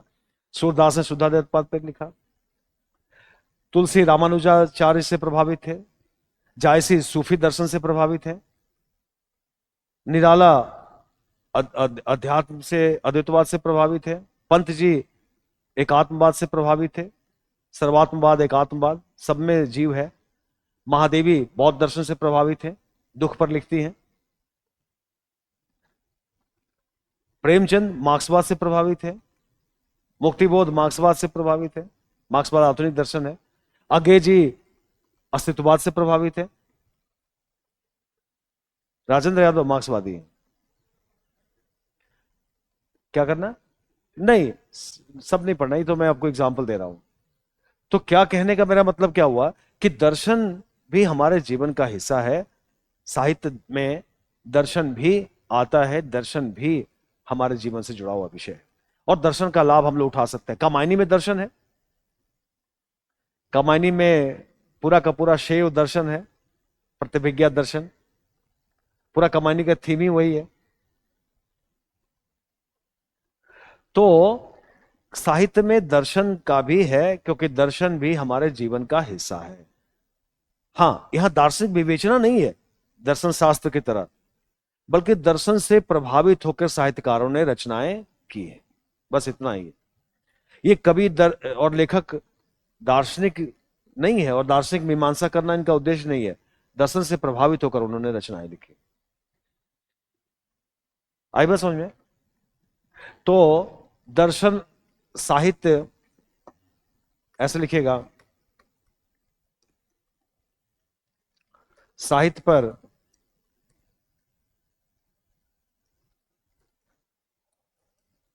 विभिन्न दार्शनिक मतों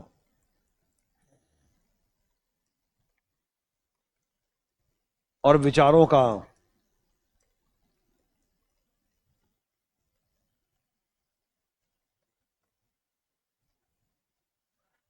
साहित्य पर विभिन्न दार्शनिक मतों और विचारों का प्रभाव।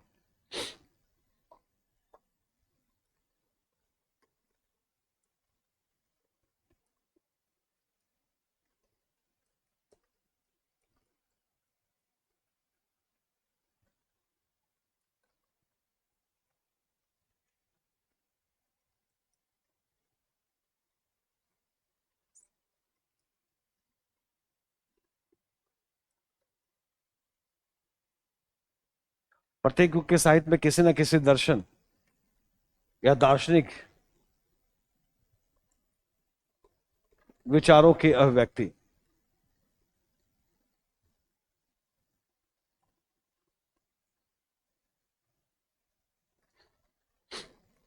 प्रत्येक युग के साहित्य में किसी न किसी दार्शनिक विचारों के व्यक्ति, जैसे उदाहरण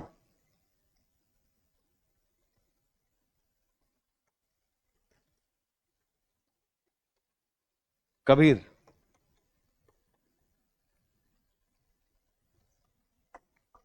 अगर कबीर को हम लोग देखें तो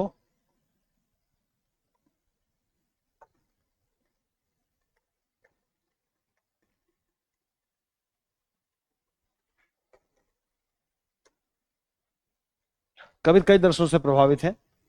कबीर घुमक्कड़ थे, जो दर्शन अच्छा लगा सूफी भी लिया। मनु भंडारी, मनु भंडारी भी मार्क्सवादी विचारधारा के हैं। राजनीतिक, हाँ राजनीति है, विचार लेकिन मार्क्सवादी ही है। राजेंद्र यादव की पत्नी भी रही, वो विवाह भी, वैवाहिक संबंध रहे, फिर अलग अलग हो गए लोग। और बहुत बड़ी लेखिका रही मनु भंडारी, दिल्ली यूनिवर्सिटी में पढ़ाती रही, मिरांडा हाउस में, बहुत बड़ी लेखिका रही। तो राजेंद्र यादव तो घोर मार्क्सवादी, राजेंद्र यादव घोर मार्क्सवादी। उन्होंने हंस पत्रिका जो प्रेमचंद निकालते थे उसको फिर से शुरू किया राजेंद्र यादव ने, और घोर मतलब दक्षिण पंथ के विरोधी। उन्होंने उसमें संपादकीय में लिखा कि आतंकवाद की बात करते हो, दुनिया के पहले आतंकवादी हनुमान है, जिन्होंने दूसरे देश में जाकर आग लगाई, लंका में आग लगाई।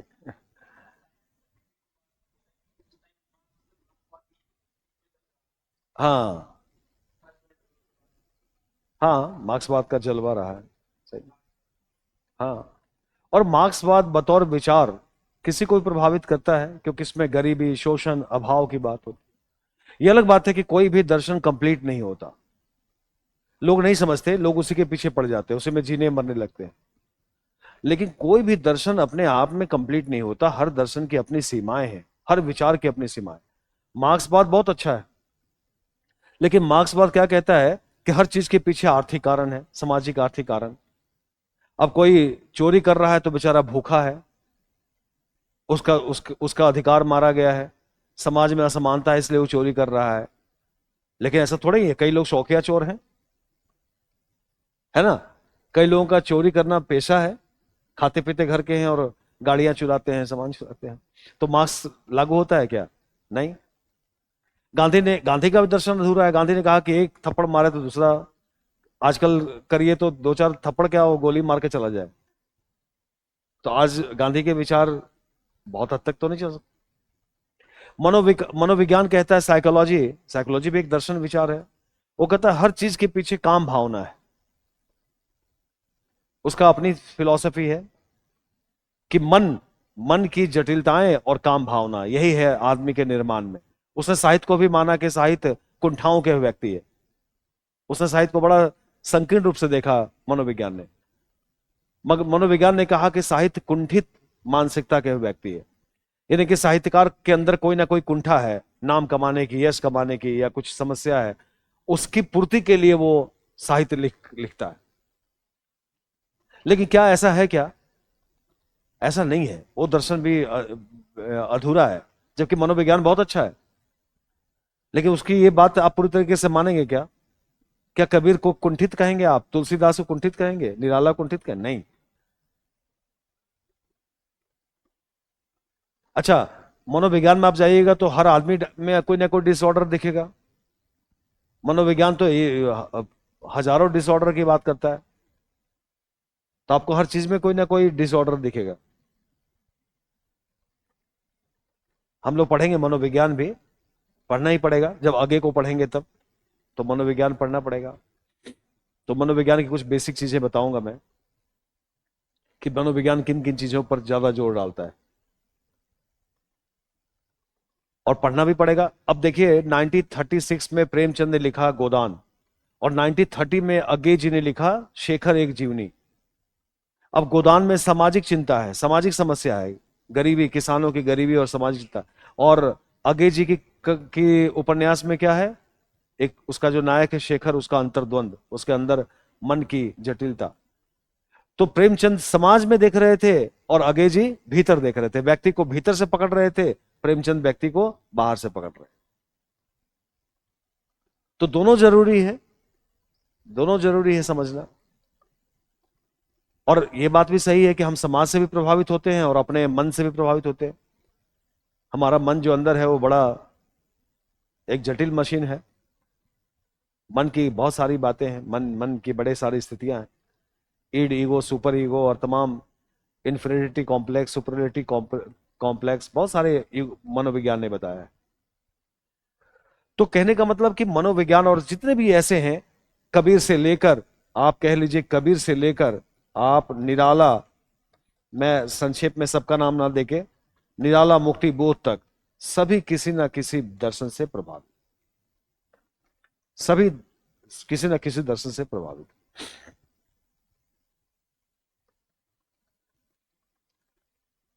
और इसीलिए एक, अब यहां से एक सवाल का भी इंडिकेशन मैं दे दूं आप लोग को। एक सवाल भी यूपीएससी में पूछता है, कहा गया कि कबीर की कविता,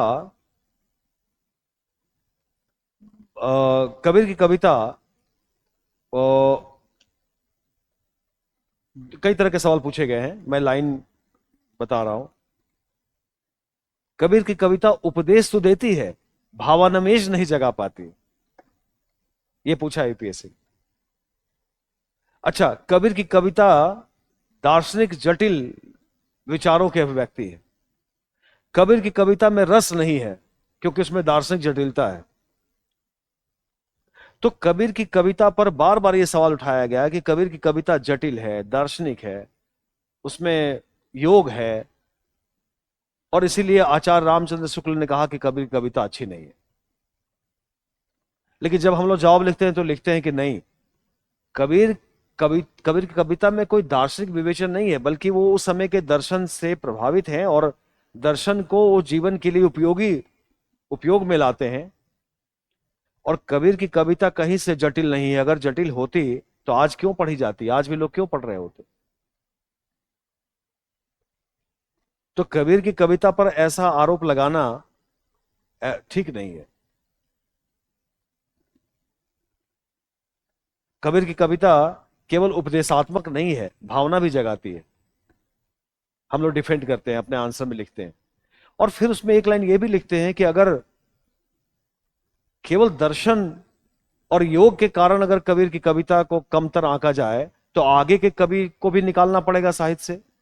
मुक्ति बोध में भी दर्शन है, पंत जी में दर्शन है, निराला में दर्शन है।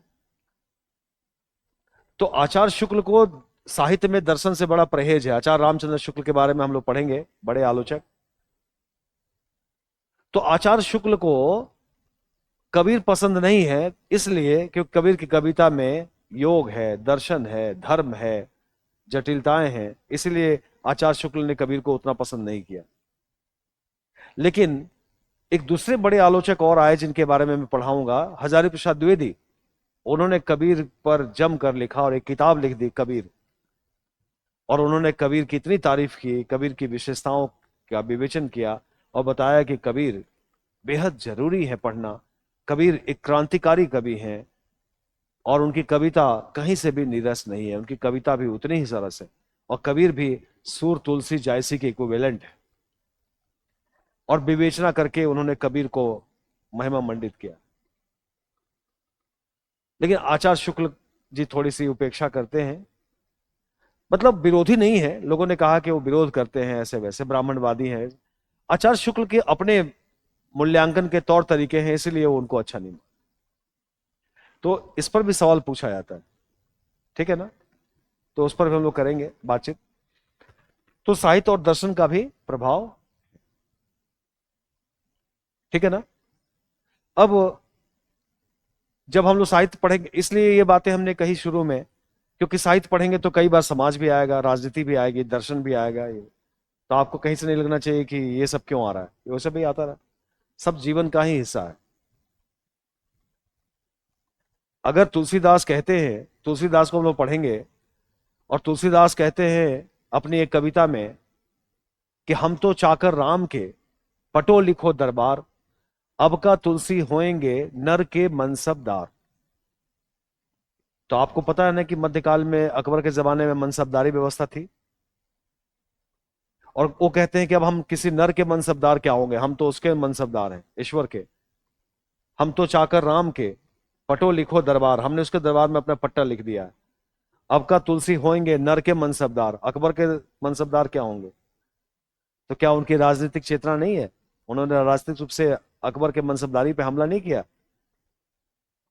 और कहते हैं कि ये शासन को बुरा भी लगा कि तुलसी ने मनसबदारी का विरोध किया। तो भक्ति काल के संतों में इतनी शक्ति है, इतना साहस है कि वो अपने समय की सत्ता का विरोध करते हैं। और साहित्य, जैसा कि पहले मैंने कहा कि साहित्य हमेशा सत्ता के विरोध में रहता है, साहित्य की भूमिका प्रतिपक्ष की होती है। याद रखिएगा, साहित्य हमेशा सत्ता के विरोध रहता है। ऐसा क्यों? क्योंकि सत्ता कहीं ना कहीं शोषण पे आधारित होती है, चाहे वो किसी की सत्ता हो। और किसी की भी सत्ता हो, इवन कि राम राज्य में भी समस्या रहेगी, सबको न्याय नहीं मिलेगा, सत्ता सबको न्याय नहीं देती। और साहित्यकार की भूमिका है कि जब तक न्याय नहीं तब तक वो लड़ता रहे, आवाज उठाता रहे। इसीलिए पुरस्कार की राजनीति भी होती है कि साहित्यकार को पुरस्कार देना चाहिए कि नहीं, क्योंकि जैसे ही आप सत्ता से पुरस्कार लेते हैं आपकी आवाज दब जाती है। सत्ता की सत्ता की भात खाने से जात चली जाती है, एक लोकल कहावत है। भात समझते हैं ना, चावल। सत्ता की भात खाने से साहित्य की जात चली जाती है। तो जब हम सत्ता से पुरस्कार लेते हैं, सम्मानित होते हैं, पैसा लेते हैं, तो हमारी आवाज दब जाती है, हमारी जात चली जाती है। जात मतलब साहित्यिक बिरादरी वाली जात, वो जात मतलब जो जाति वाली जात नहीं। माने हमारी जात है साहित्यकार की, हमारा काम है विरोध में लिखना, लेकिन हमने पुरस्कार ले लिया तो हमारी जात चली गई ना। हाँ, विचार चले गया, वही बात। आई बात समझ में? तो साहित्य का सभी विषयों से, अब अगर ऐसे हम लोग कहें तो कह सकते हैं, एक लाइन में ऐसा एक डायग्राम बना सकते हैं कि साहित्य समाज से भी जुड़ा है, साहित्य इतिहास से भी जुड़ा है, साहित्य का संबंध राजनीति से भी है, साहित्य का संबंध दर्शन से भी है, साहित्य का संबंध भूगोल से भी है। एक अपनी क्षेत्रीय पहचान भी तो है, उसे हम कहाँ छोड़ते हैं? हम लोग बात करते हैं हिंदी जातीय परंपरा, हिंदी की जो जातीय परंपरा है, यानी कि नॉर्थ इंडिया।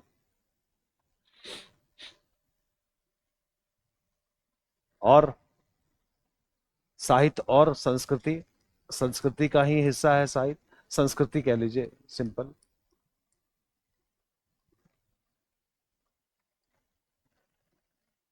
ठीक है ना?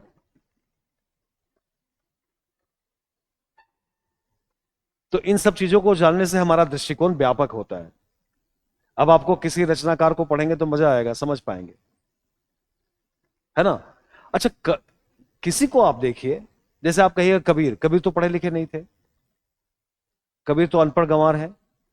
मैंने दुनिया की भाषा में, हम लोग नहीं कहेंगे गंवार, लेकिन दुनिया की भाषा में तो अनपढ़ गंवार है। और कबीर ने बकायदा इसकी खुद ही घोषणा भी की कि मसी कागज छुओ नहीं, कलम गहियो नहीं हाथ, चारों जुग की महात्म मुखई जनाई बात। मसी कागज छुओ नहीं, मैंने कागज नहीं छुआ, कलम गहियो नहीं हाथ, कलम हाथ में नहीं पकड़ा, चारों युग की महात्म, यानी कि चारों युग की बातें, मुखई जनाई बात, हमने बस मुंह से सुनाया है, हमने कलम वलम नहीं पकड़ा, उनके शिष्यों ने किया है। इसलिए कबीर पर जब हम लोग लिखेंगे, जब कबीर पर हम लिखेंगे, तो याद रखिएगा कबीर पर लिखते हुए हम लोग कहेंगे कि कबीर कहते हैं, कहीं मत लिख दीजिए कबीर लिखते हैं, कबीर ने लिखा ही नहीं है। ठीक है ना? अच्छा, आपने पूछा है केजीएस यूजर, आपने पूछा है साहित्य और नीति शास्त्र में क्या अंतर है। Very good. साहित्य और नीति शास्त्र, नीति शास्त्र संस्कृति का ही हिस्सा है ना, कल्चर का ही हिस्सा है नीति शास्त्र। तो साहित्य, चलिए मैं इसमें नीति भी लिख देता हूं, नीति शास्त्र। क्या साहित्य, नीति शास्त्र, क्या नीति कह लीजिए, क्या साहित्य का नीति से संबंध है? साहित्य का नीति शास्त्र से संबंध है?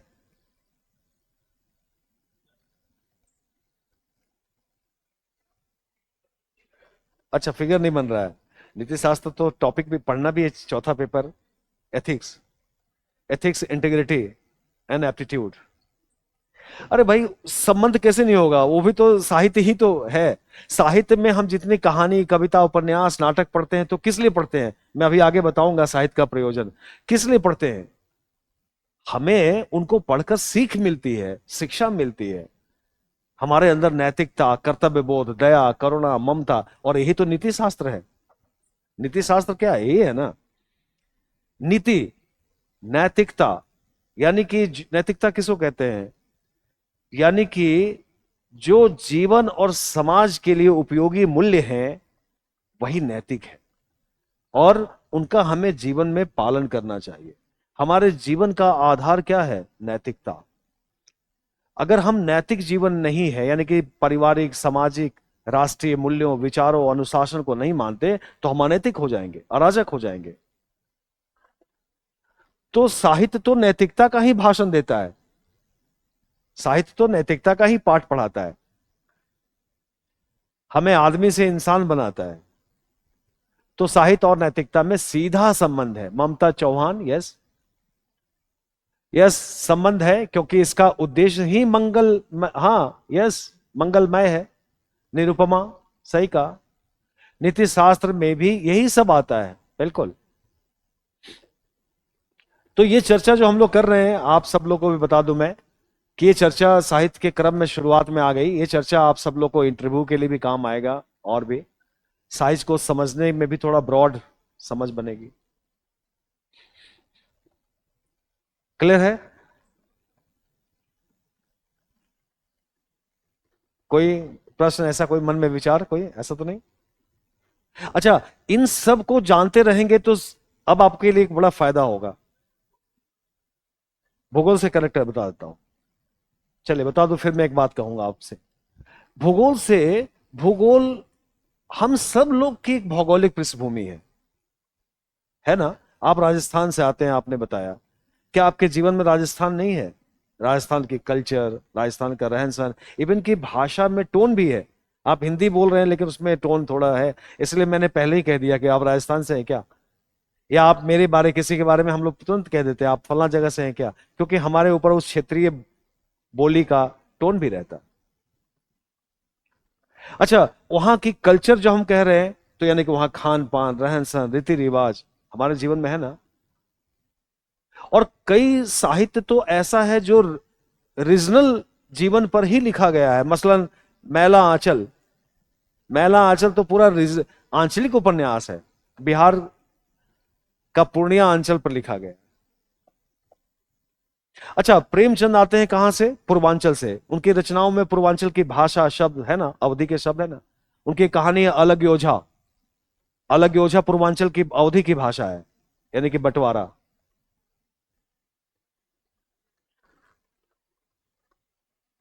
है ना। जो जहां से आता है, जो जहां से रहता है, हमने कहा पंत जी पहाड़ की बात कहते हैं।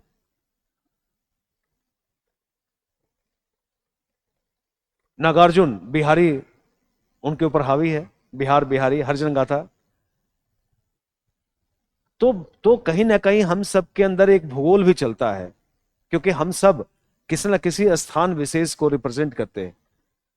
और हमारा शहर हमसे अलग नहीं है, हमारा शहर हमारे साथ ही चलता है, हम सबके अंदर हमारा शहर भी चलता है। हम जिस शहर से आते हैं, जिस राज्य से आते हैं, वो भी चलता रहता है, वहां के रीति रिवाज, खान पान। आप कितना भी दिल्ली में रह लीजिए, लेकिन आप जैसे ही कोई राजस्थानी को सुनेंगे, कोई राजस्थान का मिलेगा, आपका दिल थोड़ा उमंग उत्साह से भर जाएगा, कोई बिहार से, कोई जहां से आता है। हाँ, ये अलग बात है कि हमें बहुत संकीर्ण नहीं सोचना चाहिए, राष्ट्र के परिप्रेक्ष्य में सोचना चाहिए। कई बार लोग क्या करते हैं, दिल्ली आते हैं, उसके बाद फिर वो ढूंढते हैं कि मेरे बिहार का कोई मिल जाए, तो फिर उसके यहाँ, फिर वहां रहने लगेंगे, रूम पार्टनर रहने लगेंगे। तब तक उनको उन्हीं के जिले का मिल गया, मान लीजिए दौसा जिले का मिल गया, तो फिर उसको छोड़ के चले जाएंगे दौसा जिले वाले के यहाँ। फिर दौसा जिले में रहते रहते कोई उनको, कोई ऐसा दोस्त मिल गया जो दौसा जिले में उसी ब्लॉक का है जिस ब्लॉक में वो है, उसको छोड़ के। तो ये संकीर्णता हो गई, है ना। ये हम संकीर्ण, और फिर ऐसी प्रवृत्ति से हमारे अंदर परिवर्तन भी नहीं आता। आप राजस्थान के हैं, कोई कहीं से, कोई कहीं से, आप सबके साथ मिलके रहते हैं, तो बहुत कुछ सीखने का मौका मिलता है। कई बार हम लोग ऐसा देखते हैं कि बिहार और पूर्वांचल में खासकर वो फिर अपने ही ग्रुप में रहते हैं, फिर अपनी ही मानसिकता, फिर अपनी ही बातें, फिर उससे बाहर नहीं निकल पाते। तो अपने कल्चर को बचाए रखना ठीक है, लेकिन हमें उसी दुनिया में नहीं रहना चाहिए, हमें बाहर की दुनिया भी देखनी चाहिए। कई बार लोग दिल्ली में या बॉम्बे में रहते हैं या बेंगलुरु में बहुत बच्चे पढ़ते हैं, जैसे गए वैसे ही लौट आते हैं, क्योंकि वहां उसे वो घुल मिल नहीं पाए, सीख नहीं पाए। अपने ही 5 लोग रहते थे, वही अपनी भाषा वही। तो अपने कल्चर को बचाना जरूरी है, लेकिन दूसरे कल्चर को ना जानना भी ठीक नहीं है। तो मैं एक दूसरी बात भी आपको बता दिया कि साहित्यकार का अपनी भौगोलिक पृष्ठभूमि तो है, लेकिन वो संकीर्ण नहीं है। साहित्यकार व्यापक होता है, ठीक है ना। साहित्य का स्वरूप कैसा होता है, कुछ जरा एक दो पंक्तियां लिख लीजिए। साहित्य का स्वरूप,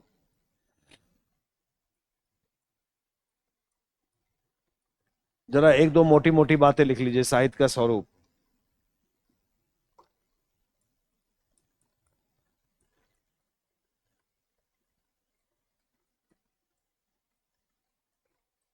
साहित्य की भूमिका,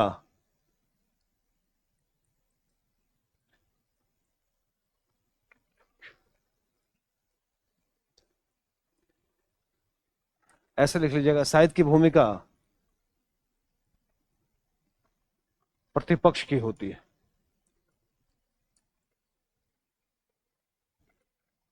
साहित्य हमेशा विरोध में रहता है, और जितना विरोध में रहता है उतना खिलता है, उतना उसमें चमक आती है। कबीर कबीर इसीलिए हैं क्योंकि कबीर हमेशा विरोधी मुद्रा में रहते हैं। कबीरा खड़ा बाजार में लिए लुकाठी हाथ, जो घर जा रहे आप ना चले हमारे साथ। हमारे साथ वही चले जिसको घर जलाने का साहस हो, अपना घर जलाने की हिम्मत हो। और घर किसका प्रतीक है? मोह माया बंधन, अपना पराया, ये जितने संकीर्णताएं हैं जितने। तो साहित्यकार चाहे जो हो, साहित्यकार समूची मानवता की बात करता है। और साहित्यकार सत्ता के प्रतिपक्ष में होता है, विरोध में होता है, पहली चीज। एक बात और लिख लीजिए,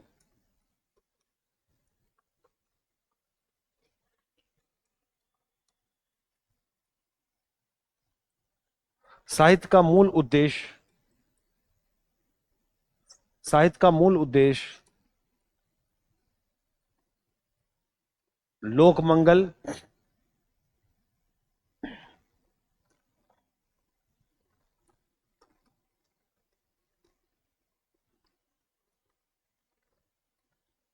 और मानवतावाद की प्रतिष्ठा का है।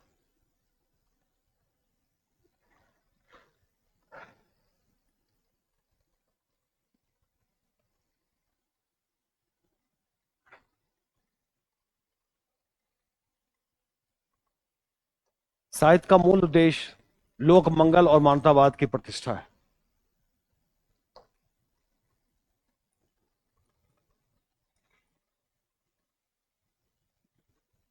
साहित्य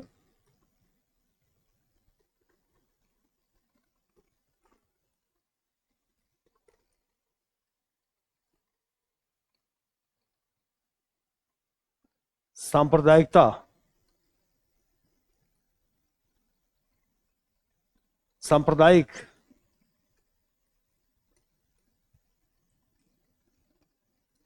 भावनाओं और विचारों का विरोधी,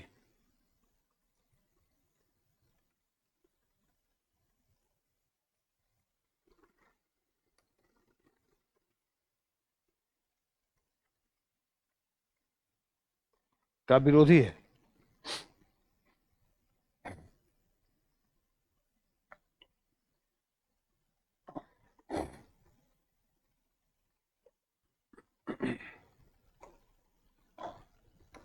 और एक विचार और,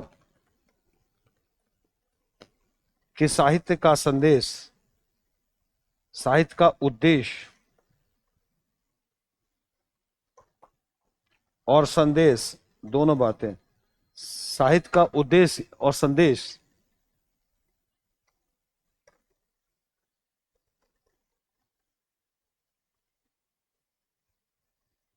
सार्वकालिक और शाश्वत।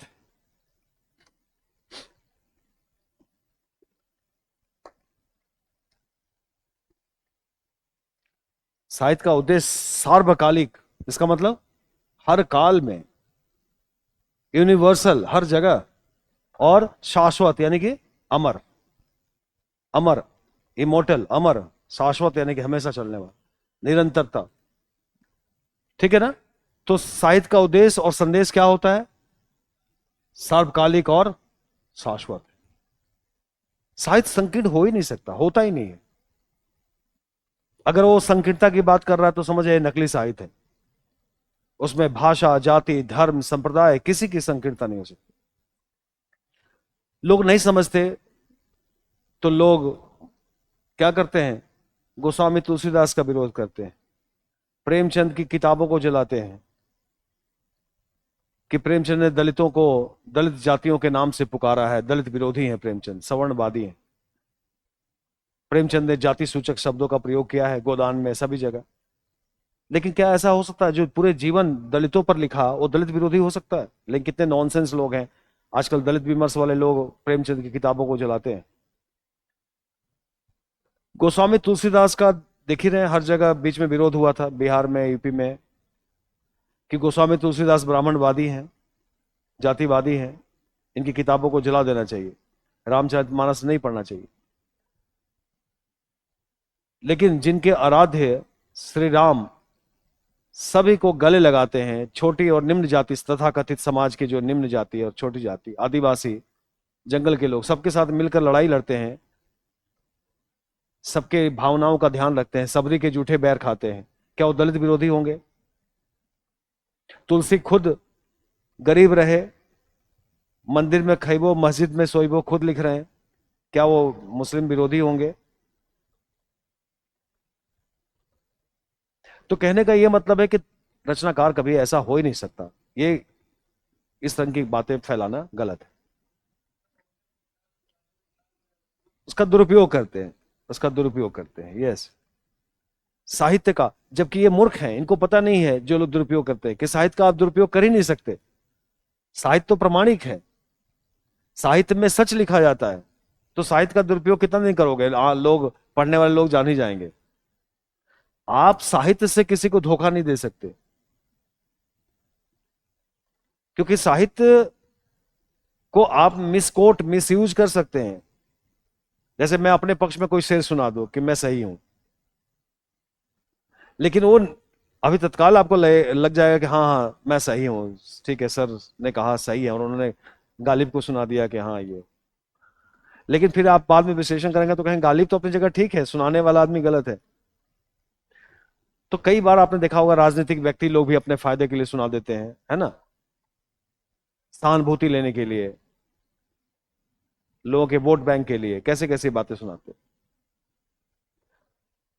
लेकिन फिर बाद में सच्चाई सामने आती है, और जैसे जैसे लोग जागरूक बनेंगे वैसे वैसे लोग समझते जाएंगे। अभी हमारे यहाँ थोड़ी जागरूकता का अभाव है। तो ये तो मोटी बातें हैं जो साहित्य के साथ लागू होती है, ये समझ अपनी बना के रखिएगा, ठीक है ना? नीति शास्त्र में भी ये सब, हाँ, यस। ठेले पर हिमालय, राम राम किशोर, ठीक है ना? और क्या था टॉपिक में, क्या लिखवाया था?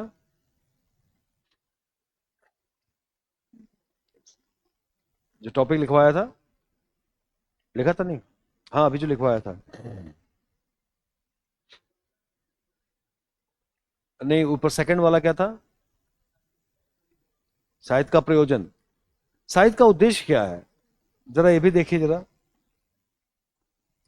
एक बस थोड़ा सा चर्चा कर देता हूं ये सब, कि थोड़ा आपके ध्यान में आ जाएगा बस। फिर इसके बाद क्लास को हम लोग रोक देंगे यहाँ। साहित्य का प्रयोजन क्या है?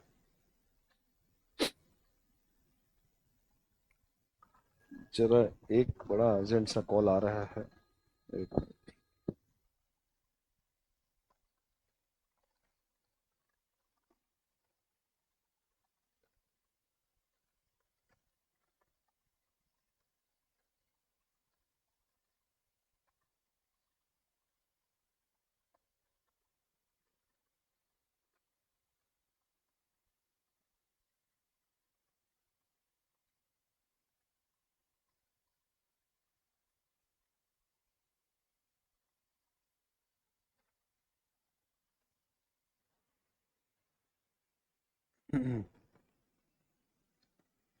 हेलो।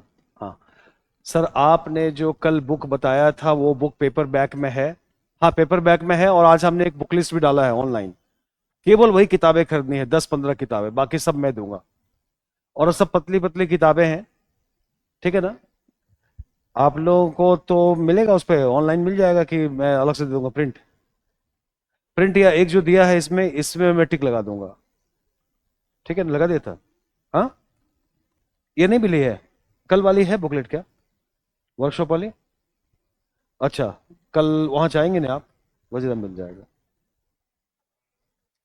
मिल जाएगा वहाँ। और ये वाली मिल गई, आज वाली तो मिल गई होगी। इसको पढ़िएगा, ये सब थोड़ा समझ बनाने में काम आएंगे, साहित्य को कैसे पढ़ा जाए। तो साहित्य का जो प्रयोजन है, साहित्य का जो उद्देश्य है वो क्या है? साहित्य का उद्देश्य, अभी नीति शास्त्र पे हम लोग बात कर रहे थे, साहित्य का उद्देश्य है आदमी को इंसान बनाना, है ना? मिर्जा गालिब का शेर है कि अब तो मुश्किल है हर काम का आसा होना, आदमी को भी मयसर नहीं इंसान होना। तो उन्होंने, मिर्जा गालिब ने 1875 में कहा कि आदमी आदमी ही रह जाता है, इंसान नहीं बन पाता। और इंसान बनने का मतलब है इंसानियत, मूल्य, विचार, नैतिकता। तो साहित्य हमें क्या करता है? इंसान बनाता है, हमें मानवीय मूल्यों से जोड़ता है। साहित्य के जरिए, पहले मैं बता दूं फिर नोट कर लीजिएगा, साहित्य क्या क्या करता है। साहित्य का उद्देश्य दो है, एक लिखने वाले के दृष्टिकोण से, एक पढ़ने वाले के दृष्टिकोण से। मैं पढ़ने वाले के दृष्टिकोण से बता रहा हूं। हम साहित्य क्यों पढ़ते हैं? साहित्य से हमें रस की अनुभूति होती है, आनंद की अनुभूति होती है। पहले तो हम साहित्य आनंद के लिए पढ़ते हैं, सिनेमा हम आनंद के लिए देखते हैं। और आनंद इतना है कि पढ़ते जाइए, उस कहानी से आपका कोई मतलब नहीं, फिर भी हमें वो कहानी, कविता अच्छी लगती है।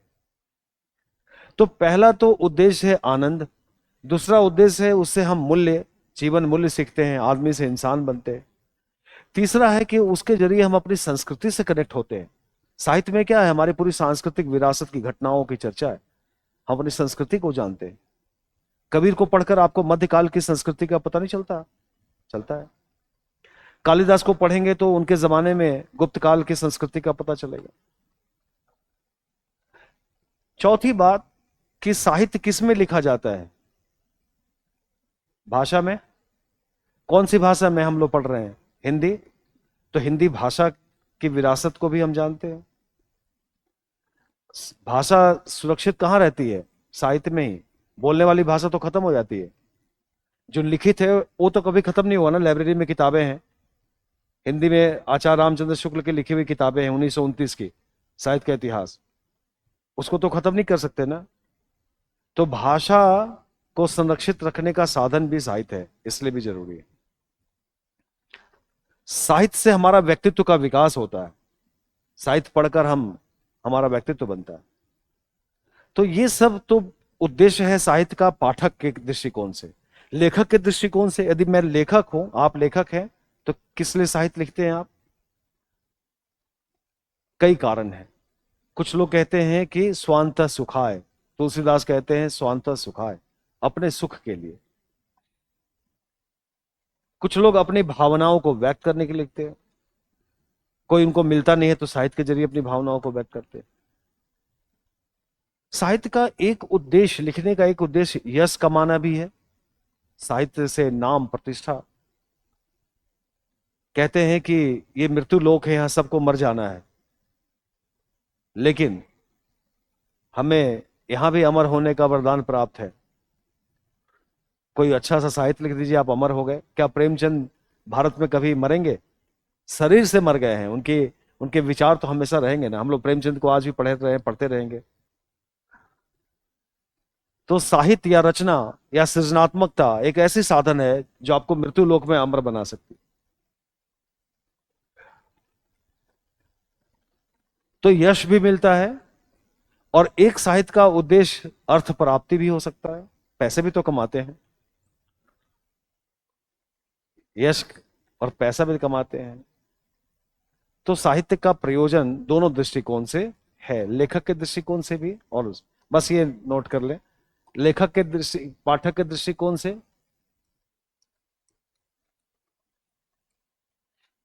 पाठक और लेखक।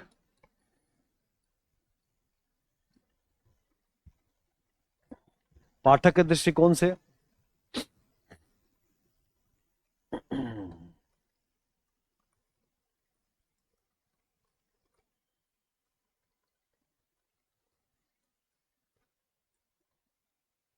जीवन और समाज का परिचय,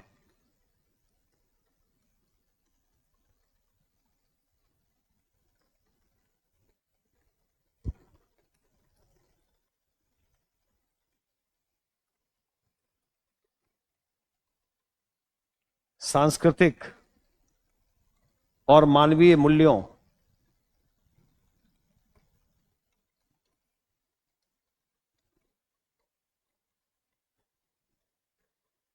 सांस्कृतिक और मानवीय मूल्यों का विकास, विकास लिखिएगा, परिचय नहीं।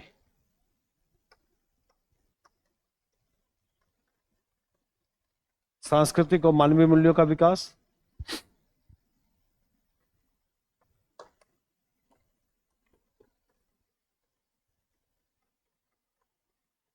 व्यक्तित्व का विकास,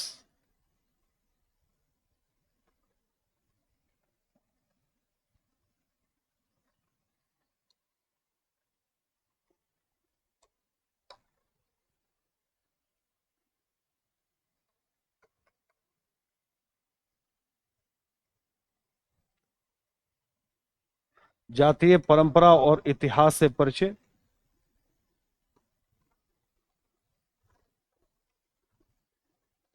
ये समझे ना, जातीय परंपरा और इतिहास से परिचय। हमारे जो हिंदी की जातीय परंपरा, जाति का मतलब कास्ट मत समझिएगा, हमारे जो हिंदी का समुदाय है, ये लोग कैसा सोचते आए हैं, कैसे इनके विचार हैं, वो परंपरा कैसी रही है कबीर से लेकर अब तक या आदिकाल से लेकर। तो जातीय परंपरा और इतिहास का परिचय। भाषा का अध्ययन, हिंदी भाषा का अध्ययन लिख लीजिएगा, या भाषा का अध्ययन, जो भी साहित्य हो, भाषा का, कैसे कैसे भाषा हमारी बदली है, भाषा का अध्ययन भी हम लोग करते हैं इसके जरिए। साहित्य का प्रयोजन अनुभूति, अभिव्यक्ति और प्रेरणा प्रदान करना है। Very good Jyoti Singh. साहित्य हमारे अंदर अनुभूति, विचार, संवेदना, वही मानवीय मूल्य हमने लिख दिया है। अच्छा, लेखक के दृष्टिकोण से क्या करता है? सुख अभिव्यक्ति,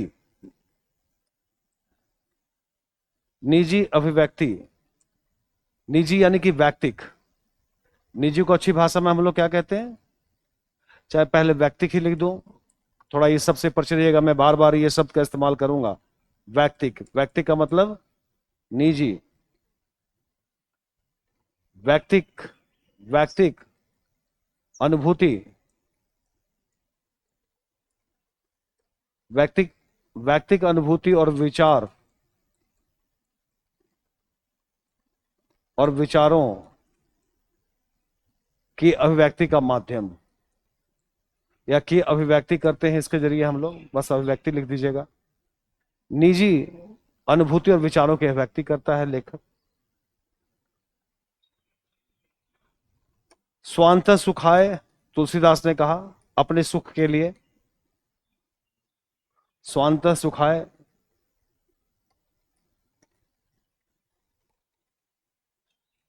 यश प्राप्ति,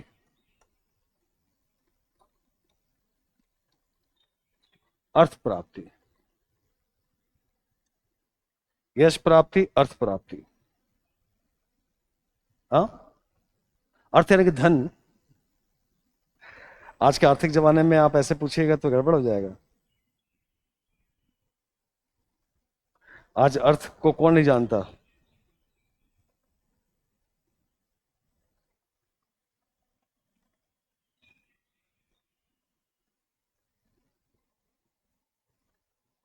आचार्य बामन ने बताया है कृति और प्रीति, यश और प्रेम। कृति का मतलब यश और प्रीति का मतलब संसार में प्रेम, संसार में जुड़ाव। ठीक है ना? तो सारी बातें आ गई। पाठक के नाते हम लोग इसलिए साहित्य पढ़ते हैं क्योंकि हमें ये मिलता है। इसमें ये भी लिख लीजिएगा सरल भाषा में, जो इंपॉर्टेंट चीज है, नहीं तो सारी बड़ी बड़ी बातें हो जाएंगी और मेन बात छूट जाएंगी। आनंद की अनुभूति, आनंद, ब्रैकेट में चाहे तो रस भी लिख सकते हैं।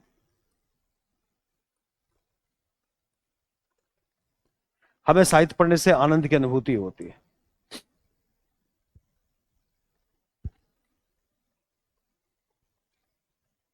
है ना। लेकिन साहित्य का उद्देश्य केवल मनोरंजन नहीं होना चाहिए, उसमें कुछ उद्देश्य का मर्म भी होना चाहिए। मैथिली संगुप्त जी ने लिखा है। तो साहित्य का उद्देश्य केवल मनोरंजन नहीं है, मनोरंजन है लेकिन केवल मनोरंजन नहीं। तो चलिए, ये थोड़ी थोड़ी बातें हमने बताई है ना। और उस बैच में हमने जो बातें बताई उसे अलग भी आपको बताना था, तो हमने आज ये छेड़ा है। लेकिन कल, कल थोड़ी सी और कुछ चर्चा करके कल आ जाऊंगा टॉपिक पे। और मैं सोच रहा हूं कि ये सब जो बातें हैं ये बीच बीच में आती रहेंगी, तो उसे बता दिया जाएगा, ठीक है ना। तो कल हम लोग कोशिश करेंगे कि आ जाएंगे साहित्य का इतिहास, और पहला टॉपिक है साहित्य इतिहास लेखन की परंपरा, ठीक है। और मैं बता दूं आप सबको, ऑनलाइन वाले लोग भी, कि जब जो टॉपिक मैं शुरू करूंगा, ये लिख लिया ना, जब मैं जो टॉपिक शुरू करूंगा पहले उसके जो सब टाइटल है, सब टॉपिक है, मैं पहले ही बता दूंगा कितने ही सवाल बनेंगे बस, और उन सब पर एक एक करके मैं चर्चा करूंगा।